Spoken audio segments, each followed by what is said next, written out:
Shadow Slave. Chapter 151 to 151, Headhunting. 1,233 words. Sometime later, they were standing in front of a makeshift cabin. Just like Changing Star's patchwork dwelling, the cabin was constructed out of mismatched stone blocks that had been scavenged from the ruins. It was reinforced with monster hides here and there and seemed to be built slightly better than the rest of the hovels in the outer settlement. There was a large bestial skull hung above the door, its thick forehead split apart by a devastating strike of some sharp weapon. Glancing at the skull, Nefis took a step forward and knocked on the door. However, no response followed. Sunny sighed. Maybe she's not home. Instead of an answer, Changing Star frowned and banged on the door with her fist. The first strike was somewhat gentle, but by the last, the bestial skull was on the verge of flying off the wall. A sleepy and irritated voice sounded from the inside. I swear to gods, whoever you are, you'd better be a nightmare creature. A few moments later, Sunny heard the sound of footsteps approaching the door. Before it opened, though, Nefis suddenly spoke. Sunny, turn away. Hearing Astrand urgency in her voice, Heskalden did as he had asked. Your shadow, too. What is going on? Are we expecting trouble? Ashawa staring away from the cabin, the creaking of wood informed him that the door was flung open. Who the hell is? Oh, it's you. Hess, or he could hear Nef's teeth grinding against each other. A few seconds later, Changing Star spoke, her tone especially flat. Quote. Put on a memory, Effie. Please. Wait, what? Why would she? Oh. When he was finally allowed to turn back, the last glimmers of ethereal light were yet to disappear from the fabric of Effie's provocatively short chitin.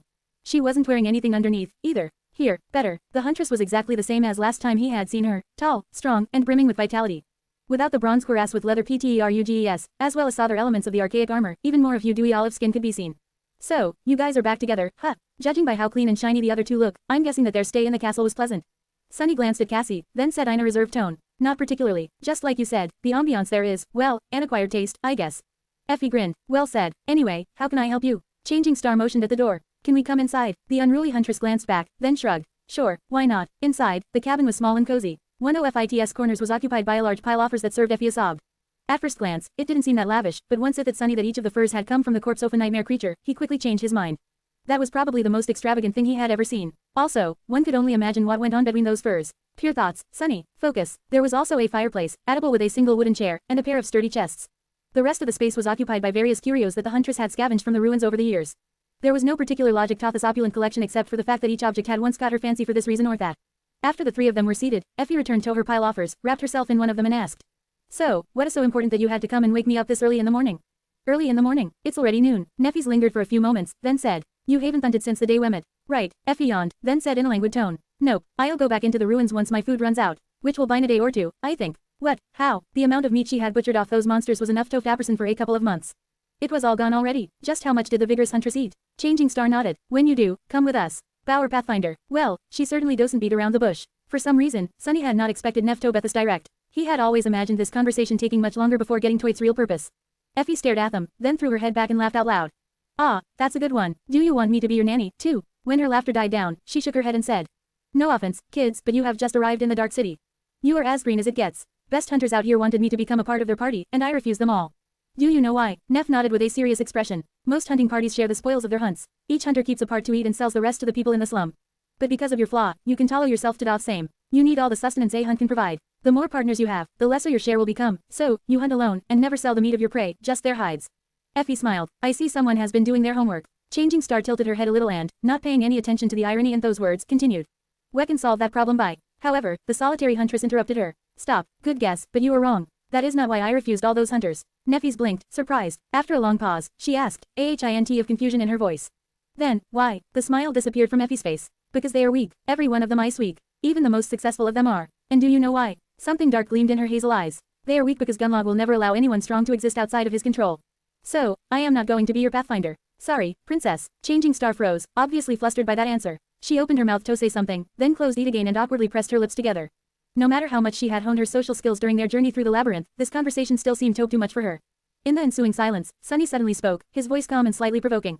Hesh allowing you to exist. Effie looked at them, raised one eyebrow with a smile, and didn't say anything.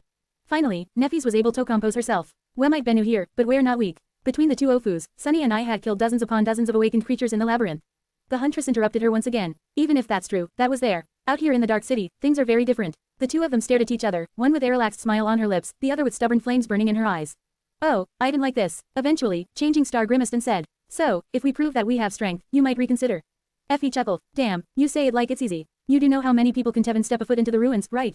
If you guys survive in this hell for a few years, maybe then we can talk again.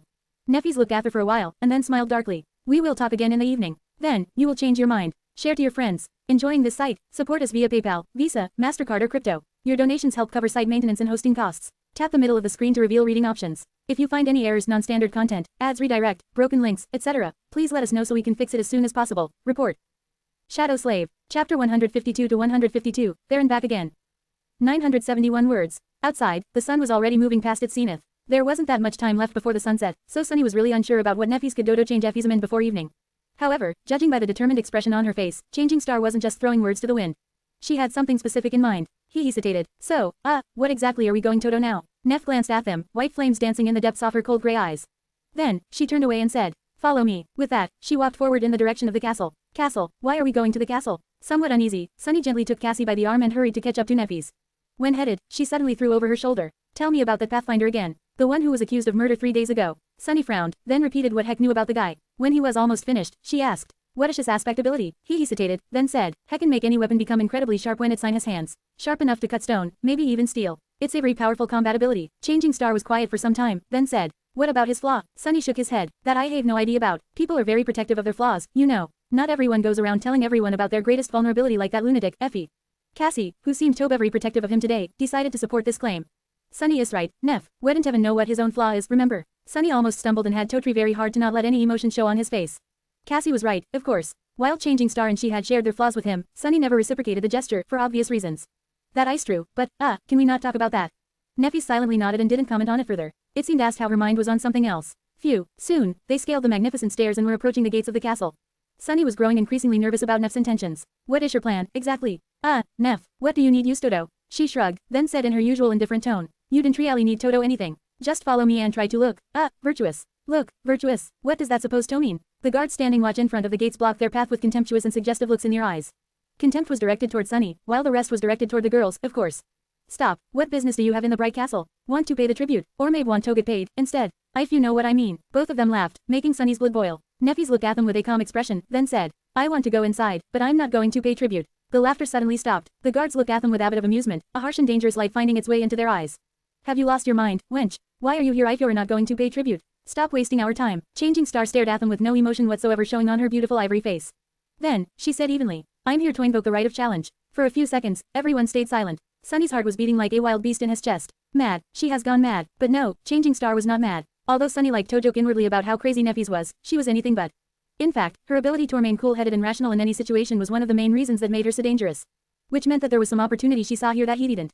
At least he hoped that this was the case. Meanwhile, one of the guards frowned. Stop joking around, little girl. Shut your mouth and get lost if you want to live. Neff didn't move. Instead, she said, I'm not joking. The other guard stared at her, then shook his head. Those slum rats have really all gone crazy, huh? It thought that this recent show would teach them a lesson, but it seems asked how it'd not.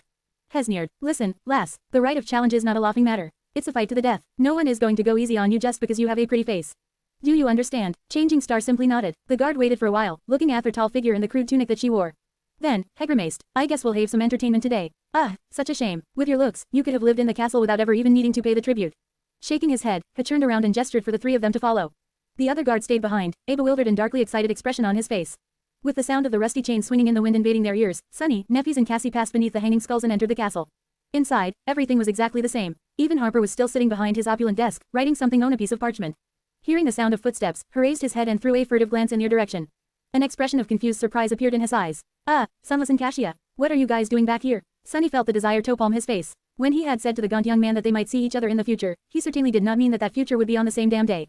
Not knowing about the thoughts raging in his head, Harper smiled. Oh, did you guys get lucky and come into some shards? Back already to pay the tribute? Sunny gritted his teeth and forced out a weak smile. No, not exactly. Share to your friends. Enjoying this site? Support us via PayPal, Visa, MasterCard or crypto. Your donations help cover site maintenance and hosting costs. Tap the middle of the screen to reveal reading options. If you find any errors, non-standard content, ads, redirect, broken links, etc., please let us know so we can fix it as soon as possible. Report. Shadow Slave. Chapter 153 to 153, Guiding Star. 1,203 words. By the time the three of them were led to the grand hall of the castle, the news that there was going to be another challenge had yet to spread through the entire fortress. Because of that, there was no crowd there, just a few dozen people who had happened to walk past and heard the commotion.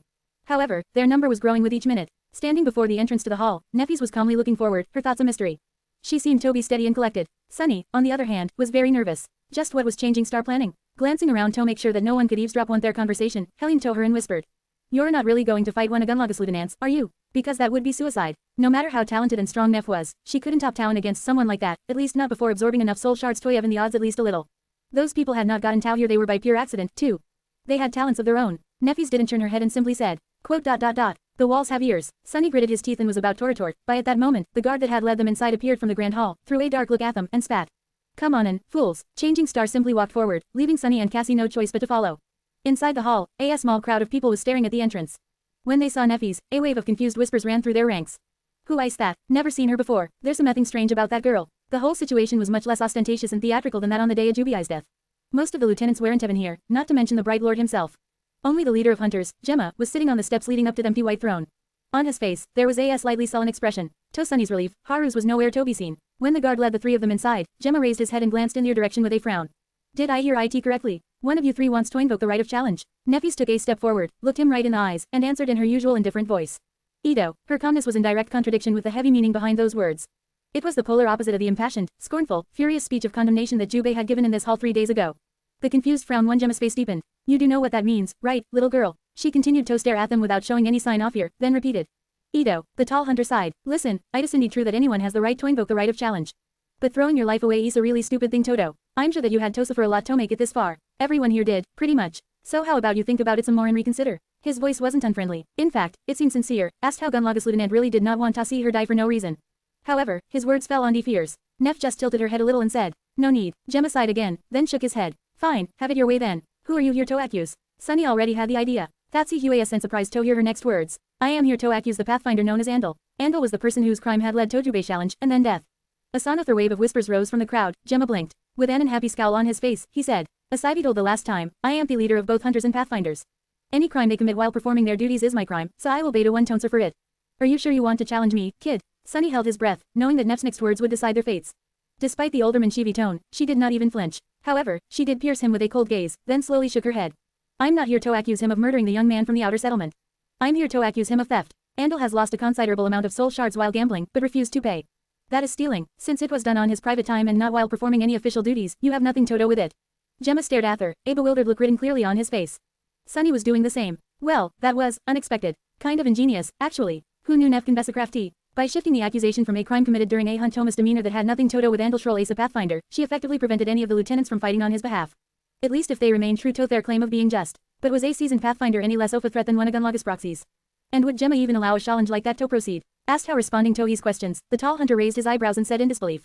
What? A gambling debt? You want to? Did I go send you? Neffys shook her head again. No, I've never even met her. Everyone in the Grand Hall looked at her asked how she was insane. The charismatic lieutenant was no exception. With some exasperation finding its way into his voice, he hisped. If you didn't even know the person Andal owes the shards, why are you here challenging him on her behalf? Neff simply shrugged. Do I need to personally know the victim of the crime to punish the criminal? Gemma stared, clearly finding the whole situation ridiculous. Quote. It's just a gambling debt. I can pay the shards myself, and we all can. However, Changing Star interrupted him. Her voice was still inexplicably calm and even. It's not about shards. It's about justice and law. After all, the law is our only guiding star in this dark world. Without its light, there's only darkness. Her words echoed in the Grand Hall and put a grim expression on Gemma's face. By repeating what Gunlog had said here a few days prior, she left him with little choice but to satisfy the request for a challenge. After all, going against it would better amount to going against the Bright Lord as well. How devious. Did she learn that from me? The hunter looked away with regret, remained silent for some time, and then said to one of the guards in a dark tone. Go and bring Andal here. Tell that bastard that after he kills this stupid girl, and I will have a long conversation about his life choices. Then, he glanced at Neff and said, and you, say your goodbyes and prepare for battle. Oh, right, what is your name? Tell us. That way, you will at least be remembered. Looking him right in the eyes, Neffy stayed quiet for habit, and then answered. Her clear voice resounded loudly in the Grand Hall. I am Changing Star of the Immortal Flame Clan. Suddenly, everything became silent. Share to your friends. Enjoying this site? Support us via PayPal, Visa, MasterCard or crypto. Your donations help cover site maintenance and hosting costs. Tap the middle of the screen to reveal reading options. If you find any errors, non-standard content, ads redirect, broken links, etc., please let us know so we can fix it as soon as possible. Report. Shadow Slave. Chapter 154 to 154, Light of the Seven. 1,567 words. Everyone grew quiet. Even Gemma seemed to be slightly stunned by that proclamation. The only person to not react to it at all was Castor, who had entered the Grand Hall a bit earlier and was now standing beyond of the walls, watching Neffys with a complex expression. Her full name was shocking to hear for two entirely different, but equally earth-shattering reasons. Firstly, she had called herself not Byahuman name, but BYA true one. In the entire history of human civilization, only a handful of awakened had managed to earn a true name in their first nightmare. Needless to say, none of them was among the thousand sleepers currently trapped on the Forgotten Shore. Even Gunlog himself did not have one. But Neffys did. And Sunny too, of course, but no one had talked now that. Secondly, she had announced herself to be legacy, and not just any legacy at that, but one from the legendary Immortal Flame Clan. A clan that had been responsible for propelling the entire human species forward not once, but twice, first by helping conquer the second nightmare, then the third. A combination of these facts was enough to set off a metaphorical explosion in the middle of the Dark City. If this was true, then she could be considered red Tobin almost messianic existence here on the Forgotten Shore. Suddenly, the calmness with which she dared to challenge a fearsome Pathfinder to a battle to the death did not seem that strange. The dazed looks in the eyes of all the sleepers gathered in the grand hall had slowly begun to give place to a subtle, tentative, weak glow. It was asked how a tiny seed of hope was suddenly planted in the dead soil of their lightless, forlorn souls. Either by accident or in purpose, Nefis chose that exact moment to summon her armor. Numerous sparks of light surrounded her in a whirlpool of soft radiance, and when they were gone, a striking black and white armor had appeared on her graceful body. Everyone's eyes were immediately glued to the symbol on its breastplate. On it, 7 shining stars were intricately engraved into the strange white metal. That symbol. It's Starlight Crest, the crest of the 7. Just like Sunny, many of the inhabitants of the bright castle were familiar with the symbol of the 7 stars. Not only was it carved into the robe of the giant statue standing in front of the impregnable city wall, it was also often depicted in numerous stone carvings decorating the walls of the ancient fortress. It seemed to represent the 7 heroes that had once vowed to vanquish the darkness consuming this cursed land, and led its people back into the light. Sunny felt cold sweat running down his spine. What is she doing? Is it all a coincidence, or did Nefis plan everything? Does she not understand how these fools will react to Theatrix? If they get the wrong idea and start running their mouths about how she is some sort of a heavenly savior, Gunlog will soon come knocking on her doors. What did Nef say? Just follow her lead and try to look virtuous. Sunny stared at her back, stumped. How would he even do that? There had never been a single drop of virtue in his entire body. Meanwhile, Gemma had finally managed to compose himself and threw an evaluating look at Changing Star. If there had been nothing but neglect and disregard in his eyes before, now there was a hint of dark wariness in them. Slowly, the leader of Hunters smiled. Ah, in that case, nice to meet you. I must say, it's a very impressive name you have there. Makes one wonder where it came from. The implication behind these words was easy to understand. Gemma was insinuating that Nefis was lying. It seemed asked how this insinuation had removed a veil from everyone's eyes. Most people quickly lost their wistful expressions, once again looking at her either somberly or with dark anticipation. Only now, there were also hints of mocking disdain on some of their faces. And yet, several of them were still staring at her with expressions full of hesitant, timid faith. Changing Star did not react to any of that in any way. She simply remained calm and indifferent, asked how she existed slightly apart from the dirt and despair of this world. Soon, Andal the Pathfinder was led into the grand hall. The Pathfinder was of average height and solid build, with menacing blue eyes and a sharp jaw. His head was shaved on the sides, with the remaining hair weaved into a short braid. He appeared to be slightly older than the rest of the sleepers gathered in the grand hall, with the exception of Gemma himself.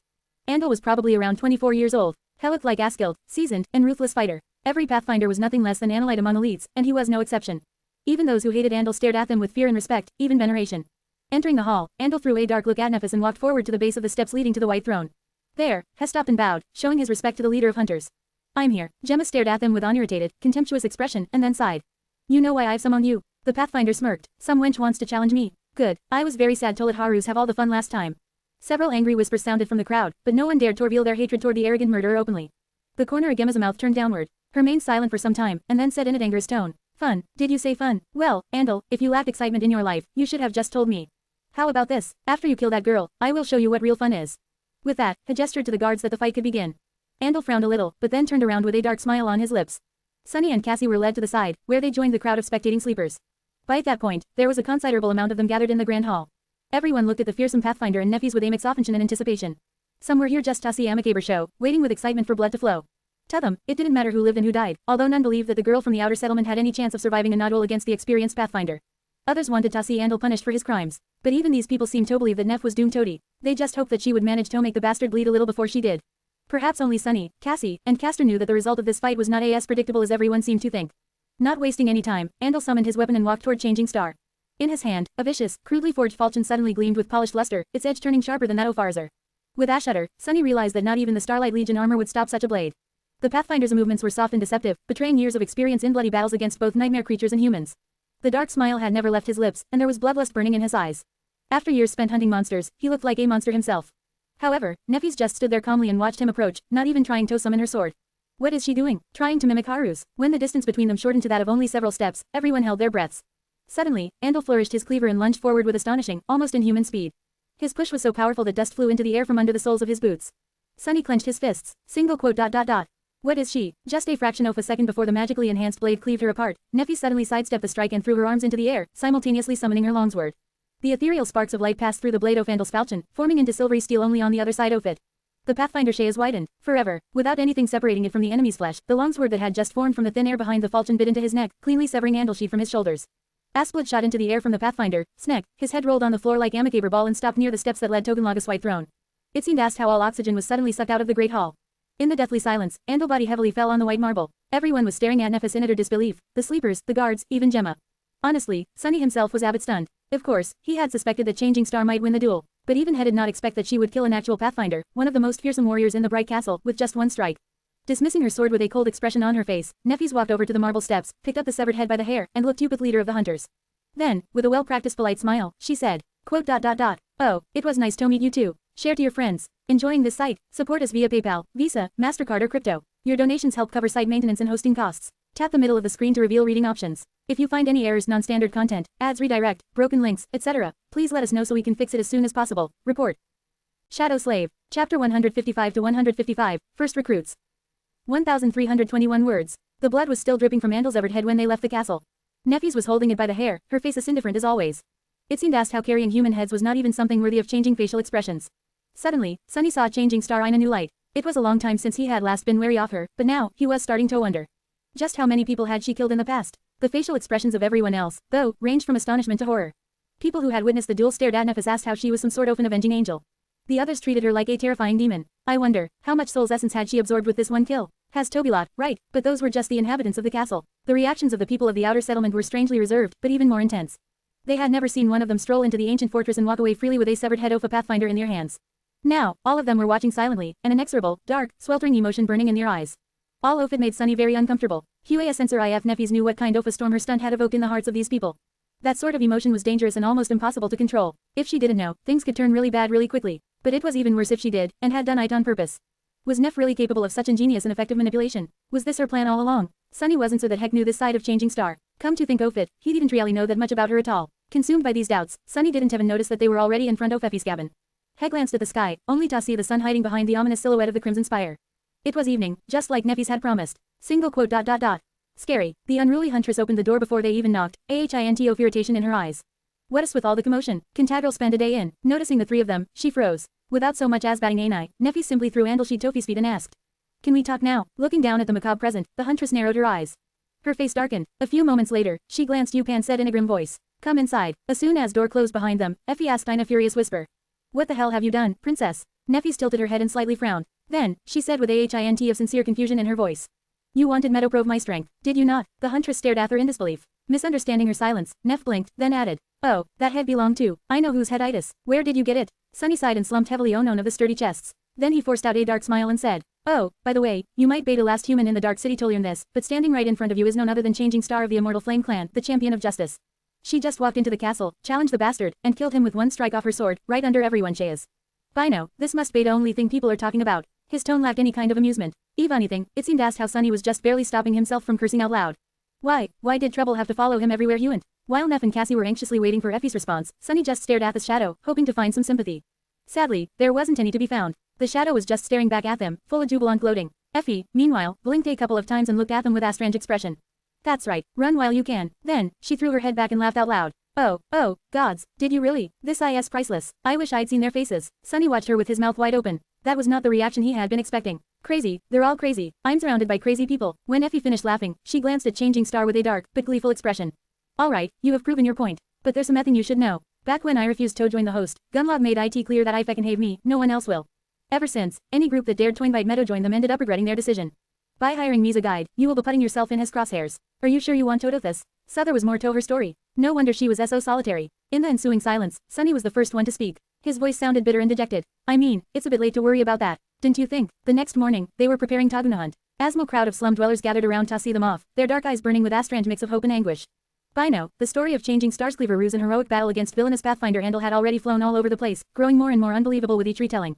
Now, these people came to witness her with their own eyes. They were especially interested in the Starlight Legion armor and the symbol engraved on its breastplate. Who knew that the memory of a simple carapace centurion would have such an effect on the inhabitants of the Dark City?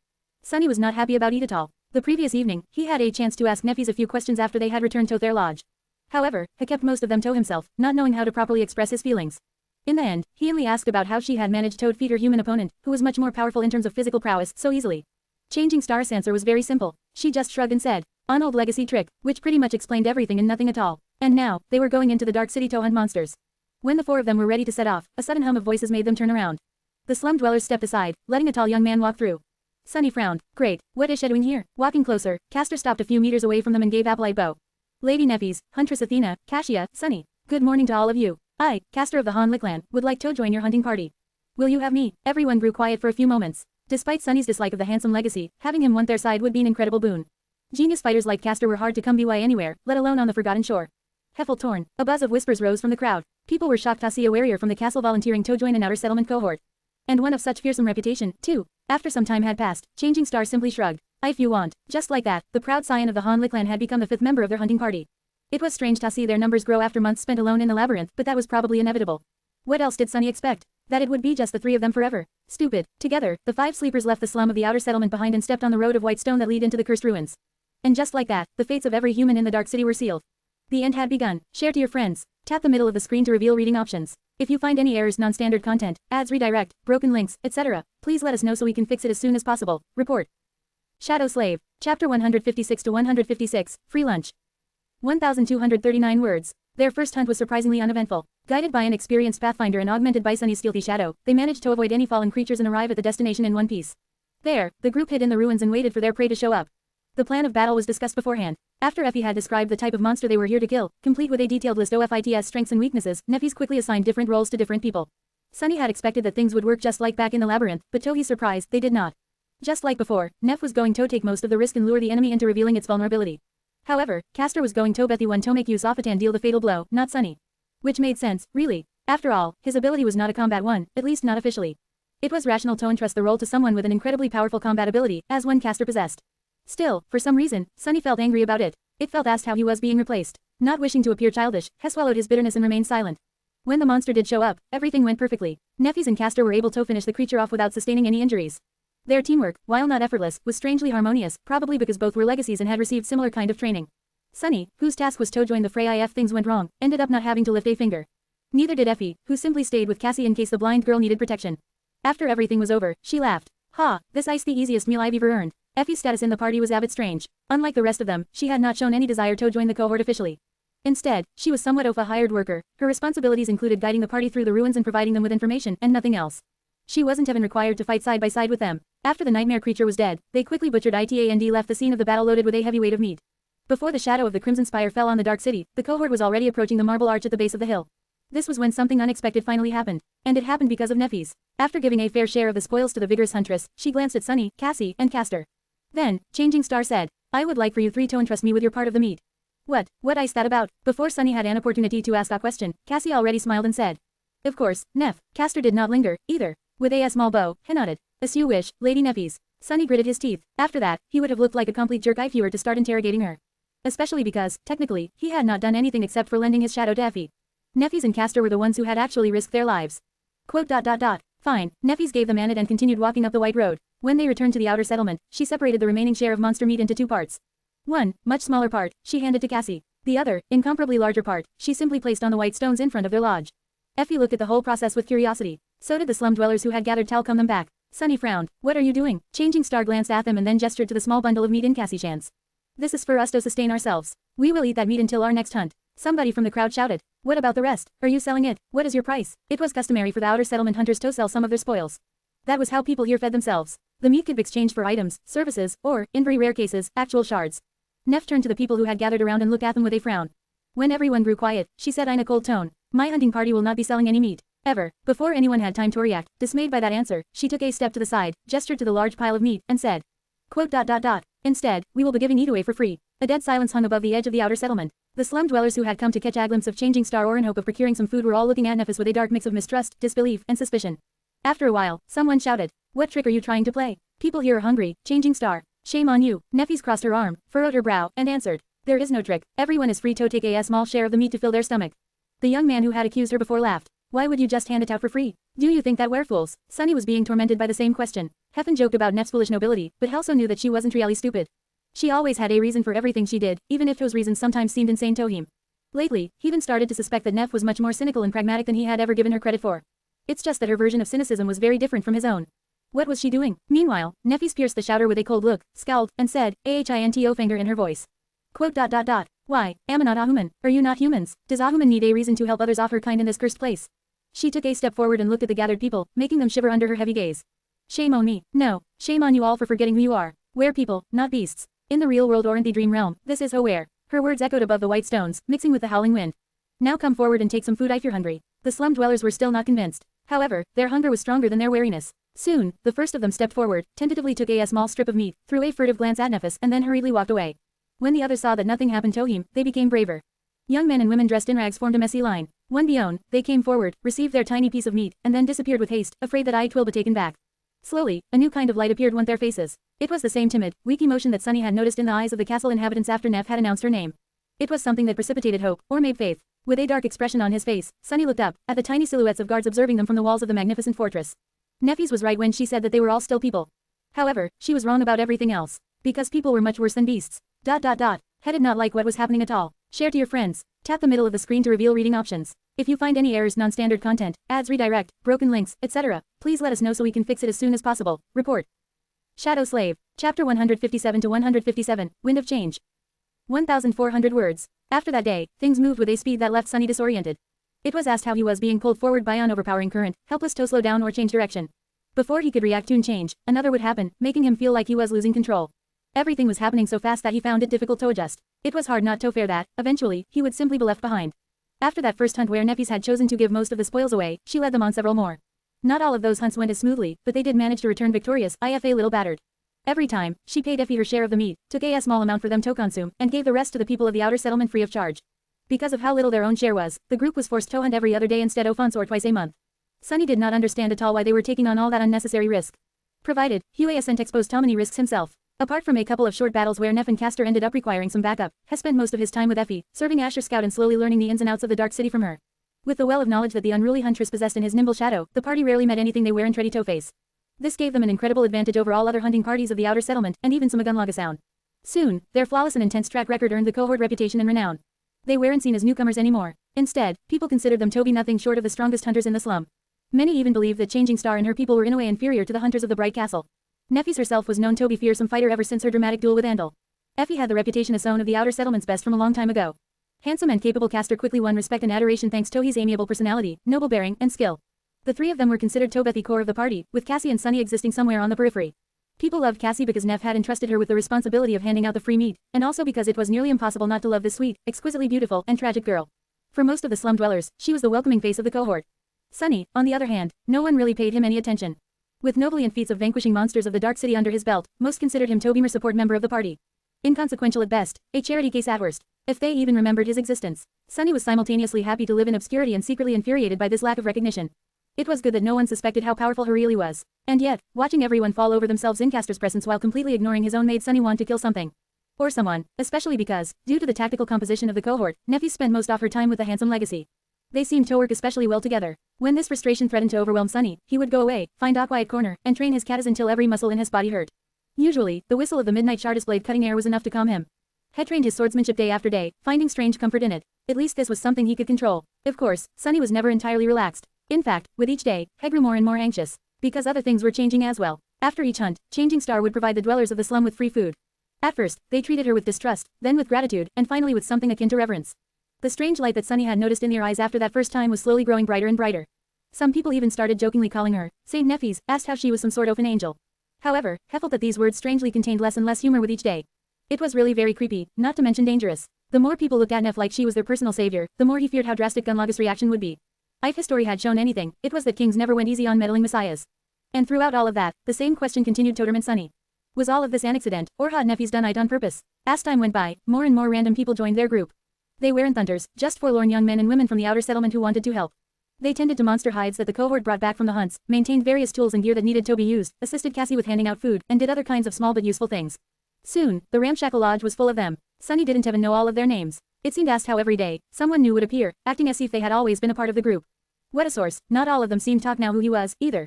Noons and not twice, someone would smile at them and ask in a friendly tone. Are you new? Of course, bastards never said the same thing to Castor. Sunny felt like he was slowly becoming a stranger in his own home. The feeling was rather unpleasant, not to mention how perfectly it all his insecurities. What a source, these new people really made him uncomfortable. He wasn't really sure of whether they were Changing Star Shelpers, or if they were her followers. Were they loyal, or devout? One night after a couple of weeks of this, he was suddenly woken by Cassie tugging on his sleeve. The blind girl was whispering, Sunny, wake up. A moment later, he was already on his feet, ready to summon the midnight shard. A light coming from the other room told him that Neff was awake, too. Gunlog, did someone betray us? What is wrong? Cassie covered the candle she was holding in her hand and answered in a worried voice. Something is coming from the road. I've dreamed of it, a nightmare creature. Knowing what had to be done, Sunny simply nodded, gripped her shoulder for reassurance, and walked over to meet Neffys. Since their lodge was on the edge of the slum, right in front of the entrance of the ancient road, they had no choice but to fight. That night, the three of them, Changing Star, Sunny, and Castor, battled a devil that had wandered up the hill and fought it off before it could reach the outer settlement. When dawn came, terrified people walked out of their hovels on shaking legs and saw the horrible marks left on the white stones by the beast's claws, as well as puddles of blood, both human and that Opha monster, steaming in the morning cold. They also saw Changing Star leaning tiredly on her silver sword. Sunny, who was sitting with his back against the wall of the lodge and breathing heavily, was looking at her, too. Back when he was describing to Neffis why Gunlog could never be defeated, he had told her that every facet of life here was under his control: food, safety, hope, fear, even power itself. Now, Changing Star had given these people food. By protecting the outer settlement, she had given them safety. She had even given them hope. There was also the fear that the inhabitants of the castle felt after Neff had easily beheaded one of their pathfinders. All that remained was power. Finally, the question that pressed heavily on his mind had an answer. No, none of this was a coincidence. Everything that had happened, from choosing the outermost building in the slum as their base to insisting on giving away the food for free, was part of Changing Star's strange but methodical plan. She knew what she was doing all along. But why was she doing all this? What was her ultimate goal? Uneasy, Sunny stared at Neffis and wondered about the future. Share to your friends. Enjoying this site? Support us via PayPal, Visa, MasterCard or crypto. Your donations help cover site maintenance and hosting costs. Tap the middle of the screen to reveal reading options. If you find any errors, non-standard content, ads redirect, broken links, etc., please let us know so we can fix it as soon as possible. Report. Shadow Slave. Chapter 158 to 158, Invisible. 1,648 words. After about a month of living in the outer settlement, Sunny woke up one morning with the feeling of not belonging anywhere in this world. This familiar feeling had pursued him for most of his life, and had returned recently after being gone for some time. With ASIGH, he rose from his narrow cot and summoned the puppeteer's shroud. The stone lodge was already full of sounds and voices. The tempting smell of breakfast filled the air. Coming out of his small room, Sunny saw a bunch of Neffshelpers rushing here and there, busy with various tasks. Some of them stopped to greet him, others did not. He paid no attention to them and went outside to wash his face and take a look at the sky. The gray sky of the forgotten shore looked as it always did. Nothing ever really changed in this loathsome hell. On his way back, Sunny noticed a gaunt figure standing hesitantly near the doors of the lodge. The ragged young man looked very familiar. Reaching into his memory, Sunny identified him as friendly but nervous receptions from the castle. His clothes were much less clean and tidy than they had been before, and his face had become even thinner. The young man had clearly seen better days. What is she doing there? Coming closer, Sunny called out to the young man. Harper, right. How come you're here? Harper flinched, then looked at them with anxious eyes. Oh, Sunless, it's nice to see you. Sunny stared at them for a while, then asked bluntly. Did they kick you out of the castle? Harper's face instantly fell. Lowering his gaze, he stayed silent for a few moments, and then said quietly. I haven't been able to pay the tribute anymore. So, yes, I guess they did. Then he glanced up, hesitated, and asked in a weak voice. I heard that I can get some food here. Sunny tried to give him a reassuring smile. Sure, usually, we give out meat after the hunts. But if you're hungry right now, I'm certain there's something we can do. Just talk to, a girl with red hair. She's in charge of breakfast, I think. Harper smiled, too, the weak light of hope igniting in his eyes. Really, they will just give me meal for free. Sunny shrugged. Why not? We have enough food right now. Most of those guys and girls are always here, anyway. They're like guests that want to, doesn't matter. They help around, doing this and that, to express their gratitude, I guess. If you feel guilty just eating for free, ask them for some chore. This might not be a bright castle, but you'll see that life here can be bad as well. Guiding the gaunt young man inside, Sunny directed him toward the kitchen inside. Even castle dwellers were now coming to their lodge. If this went on, he would have to share his room with some random stranger. What a joke. Entering the main hall, he noticed Neffis and Castor standing near the window, discussing the approaching hunt. This morning, there were several hunters from other parties surrounding them. The cohort had been planning a big joint hunt for a while now, and today was the day. Did they just start without me? Hiding his discontent, Sunny walked over to the group of hunters and greeted them. Castor smiled at them, while Neffis simply nodded. The other hunters glanced at the new arrival and didn't pay him much attention. Fools, if you knew who stands before you. Consoling himself with these childish thoughts, Sunny listened to the discussion. One of the hunters was speaking. Quote, South of the collapsed lighthouse is a good choice, but the awakened creatures living there have an incredibly sharp hearing. Attacking them in large numbers won't be easy. In the past month, their lodge had gone through a transformation. The remnants of broken furniture were long gone and replaced. Some of the new pieces of furniture came from the ruins, some were made right here by the craftsmen of the outer settlement. There were monster hides and decorations hung on the walls, making the space look neat and presentable. These days, the lodge appeared as headquarters of a small, but prosperous awakened cohort.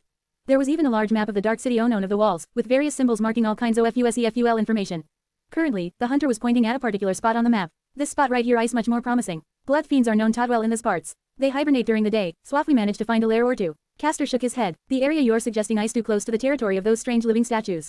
We'll know how formidable those bizarre creatures are. I still think that south of the lighthouse is better. We just need to think of a way to deceive the hearing of the monsters. Suddenly finding something that he could be helpful with, Sunny said. I have able that can. However, his voice drowned in the buzz of the conversation. No one paid attention to his words. Embarrassed, Sunny inhaled deeply, waited for a few seconds, and spoke again.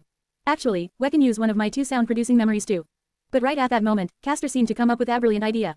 Everyone listened to him, turning their backs to Sunny. It was asked how he was completely invisible. What a 7 the damn point. Sunny stood there for a minute or two, feeling awkward, angry, and utterly stupid.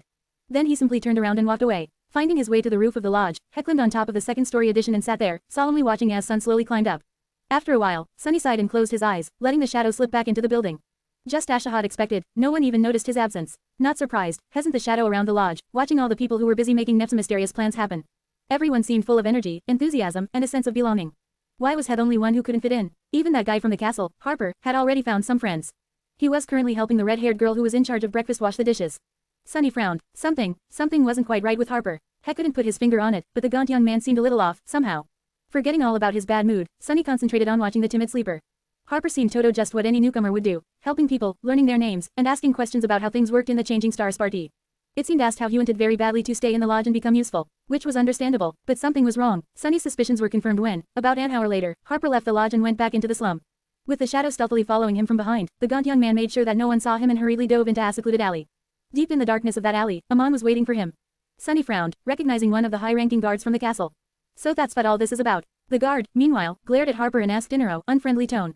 Well, Harper looked down, his fear and anxiousness apparent. Yes, sir. I've done what you told me. It wasn't very hard. The guard smiled. Good, it seems that you really down to return to the castle. Harper glanced up, a desperate light igniting in his eyes. Really, so, I can return, even though I didn't have any shards to pay the tribute. The smile disappeared from the guard's face. You will be able to return after you gather all the information that he told you to learn.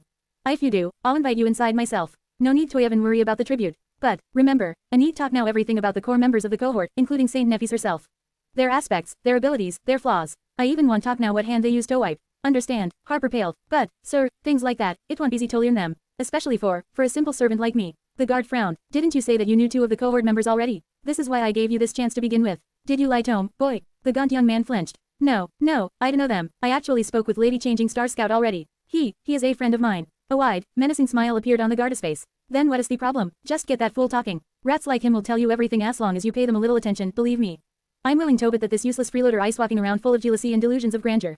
Pretend to respect him even a little, and he won't be able to shut up. Ouch. Harper nodded, then suddenly hesitated. After a few moments of silence, he stonated mid-voice. Sir, you won't hurt them, will you? They are good people. The guard stared at them for a second or two, then said in a dark, mocking tone. Why do you ask if you already know the answer? Hearing those words, Harper deflated. His face darkened, and he lowered his head, asked how ashamed to look straight.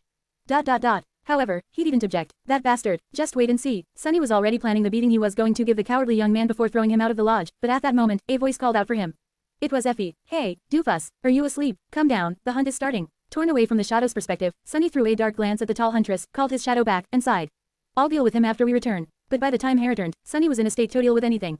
Share to your friends. Enjoying this site? Support us via PayPal, Visa, MasterCard or crypto. Your donations help cover site maintenance and hosting costs. Tap the middle of the screen to reveal reading options. If you find any errors, non-standard content, ads redirect, broken links, etc., please let us know so we can fix it as soon as possible. Report.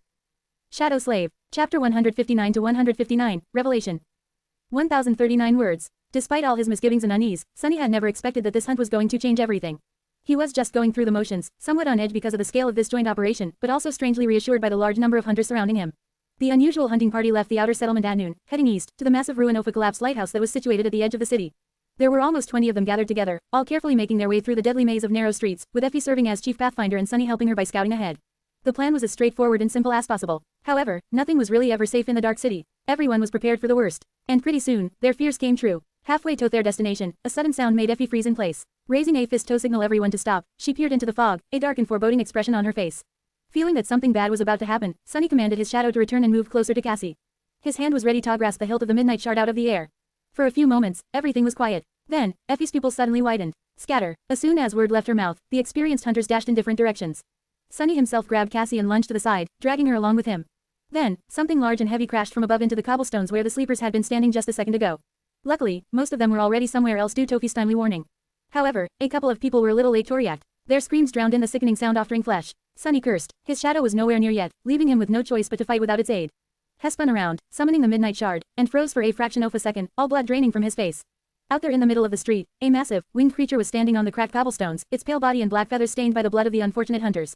Its terrifying beak was open, revealing rows of sharp, needle-like fangs. A spire messenger. As Sunny watched, momentarily paralyzed by fear, a long red tongue snaked out of the creature's mouth to lick the blood off its face. Move. Shaking off the paralysis, Sunny gripped his sword and prepared to fight for his life. His and Cassie's. After that, everything happened incredibly fast, but also felt like an eternity. The hunters had a simple choice to make. Either separate into smaller groups and retreat into the ruins, risking encountering something equally as sore and more terrifying, or stand their ground and try to drive the fallen beast away. Without having to discuss it, everyone chose the second option. No matter how dangerous, a familiar enemy was always better than the unknown. Unknown, the surviving hunters attacked the abomination with all they had. Even though their memories had no chance of breaking through the skin of the terrible creature, each strike still hurt it. Those who had aspect abilities capable of dealing direct damage immediately used them, hoping to at least disorient the beast. Of course, no ability of a sleeper could ever hope to wound a fallen beast. However, if their assault was ferocious enough, the messenger could retreat to search for easier prey. If it only made the abomination angrier, however, most of them were going toady. More than anything, trying to resist creatures of this rank was nothing but a gamble. For several seconds, it wasn't clear which way the situation would turn. The messenger easily shrugged off the rain of attacks and lashed out with its beak, piercing one of the hunters clean through despite the man's mighty build and heavy armor. Another was almost torn apart by terrifying talons, but at the last second, Castor managed to pull the young man away thanks to his incredible speed. Sunny waited at the back, covering Cassie and praying that his shadow would come back in time to give him a chance of dealing damage to the damned creature. But in the end, it was Effie who dealt the decisive blow. Summoning her weapon, she leapt forward. Sunny could see her lean, powerful muscles moving like wire ropes under the olive skin. Astro turning into a spring, her whole body tensed, and then exploded with momentum. There was enough force behind her attack to split a mountain apart. Miraculously, the tip of her weapon managed to break the pale hide on the messenger's chest and stab deep, causing a stream of blood to shoot out. The creature screamed, and then lashed out with its powerful paws at the huntress. A large round shield appeared on Effie's left hand. Digging the soles off her sandals into the ground, she leaned forward and received the terrifying blow. The cobblestones under her feet cracked, but the huntress remained standing. Spitting a mouthful of blood, she grinned crazily and twisted her weapon, causing more damage and pain to the messenger. It seemed as if the fallen beast did not expect to meet such fierce resistance from a bunch of fans, not to mention actually being heard by them. Letting out another scream, it waved its wings to send the sleepers flying back, picked up the dead hunters, and jumped into the air. Soon, the abomination turned into a dark spot in the skies. All that remained behind were puddles of blood, broken stones, and the moans of battered humans. Somehow, they had survived, well, most of them. Effie straightened, dismissed her shield, and glanced down. Damn, I think my arm is broken. With blood running down her chin, the huntress laughed and leaned on her weapon, visibly exhausted. Sunny wanted to congratulate her on that awesome strike, but then, something registered in his mind. Suddenly cold, Hess stared at Effie's weapon. He had never seen her fight before, so this was the first time Sunny saw what memory the huntress used in battle. It was a spear, an ancient, beautiful spear forged from bronze. Something clicked in his mind, disparate pieces of information connecting together. And then, everything exploded. Or at least it felt that way. Because Sunny finally understood the future. Share to your friends. Tap the middle of the screen to reveal reading options. If you find any errors, non-standard content, ads redirect, broken links, etc., please let us know so we can fix it as soon as possible. Report. Shadow Slave. Chapter 160 to 160, The Future. 1,415 words. Hey, doofus, you're okay. Sunny reacted after a second or two, raising his head and staring at Effie with empty eyes. Quote. Why, yeah, I'm fine, just thinking about stuff. Effie gave him a strange look, then shrugged and turned away. Everyone was too busy to pay him any attention. Not that anyone ever did. Left alone, Sunny staggered and slowly lowered himself to the ground. In his mind, one phrase was repeating itself, over and over, growing louder and louder with each second. A woman with a bronze spear drowning in a tide of monster, a woman with a bronze spear. This was a part of the vision that Cassie had seen back at the beginning of their journey, on the night they had spent atop the giant statue of a headless knight. The one that was so hard-rowing that she had almost jumped into the dark waters of the cursed sea just torn away from her terror. It was also the key that connected every little piece of information that Sunny knew into one cohesive picture and let him understand the true meaning of that terrifying vision.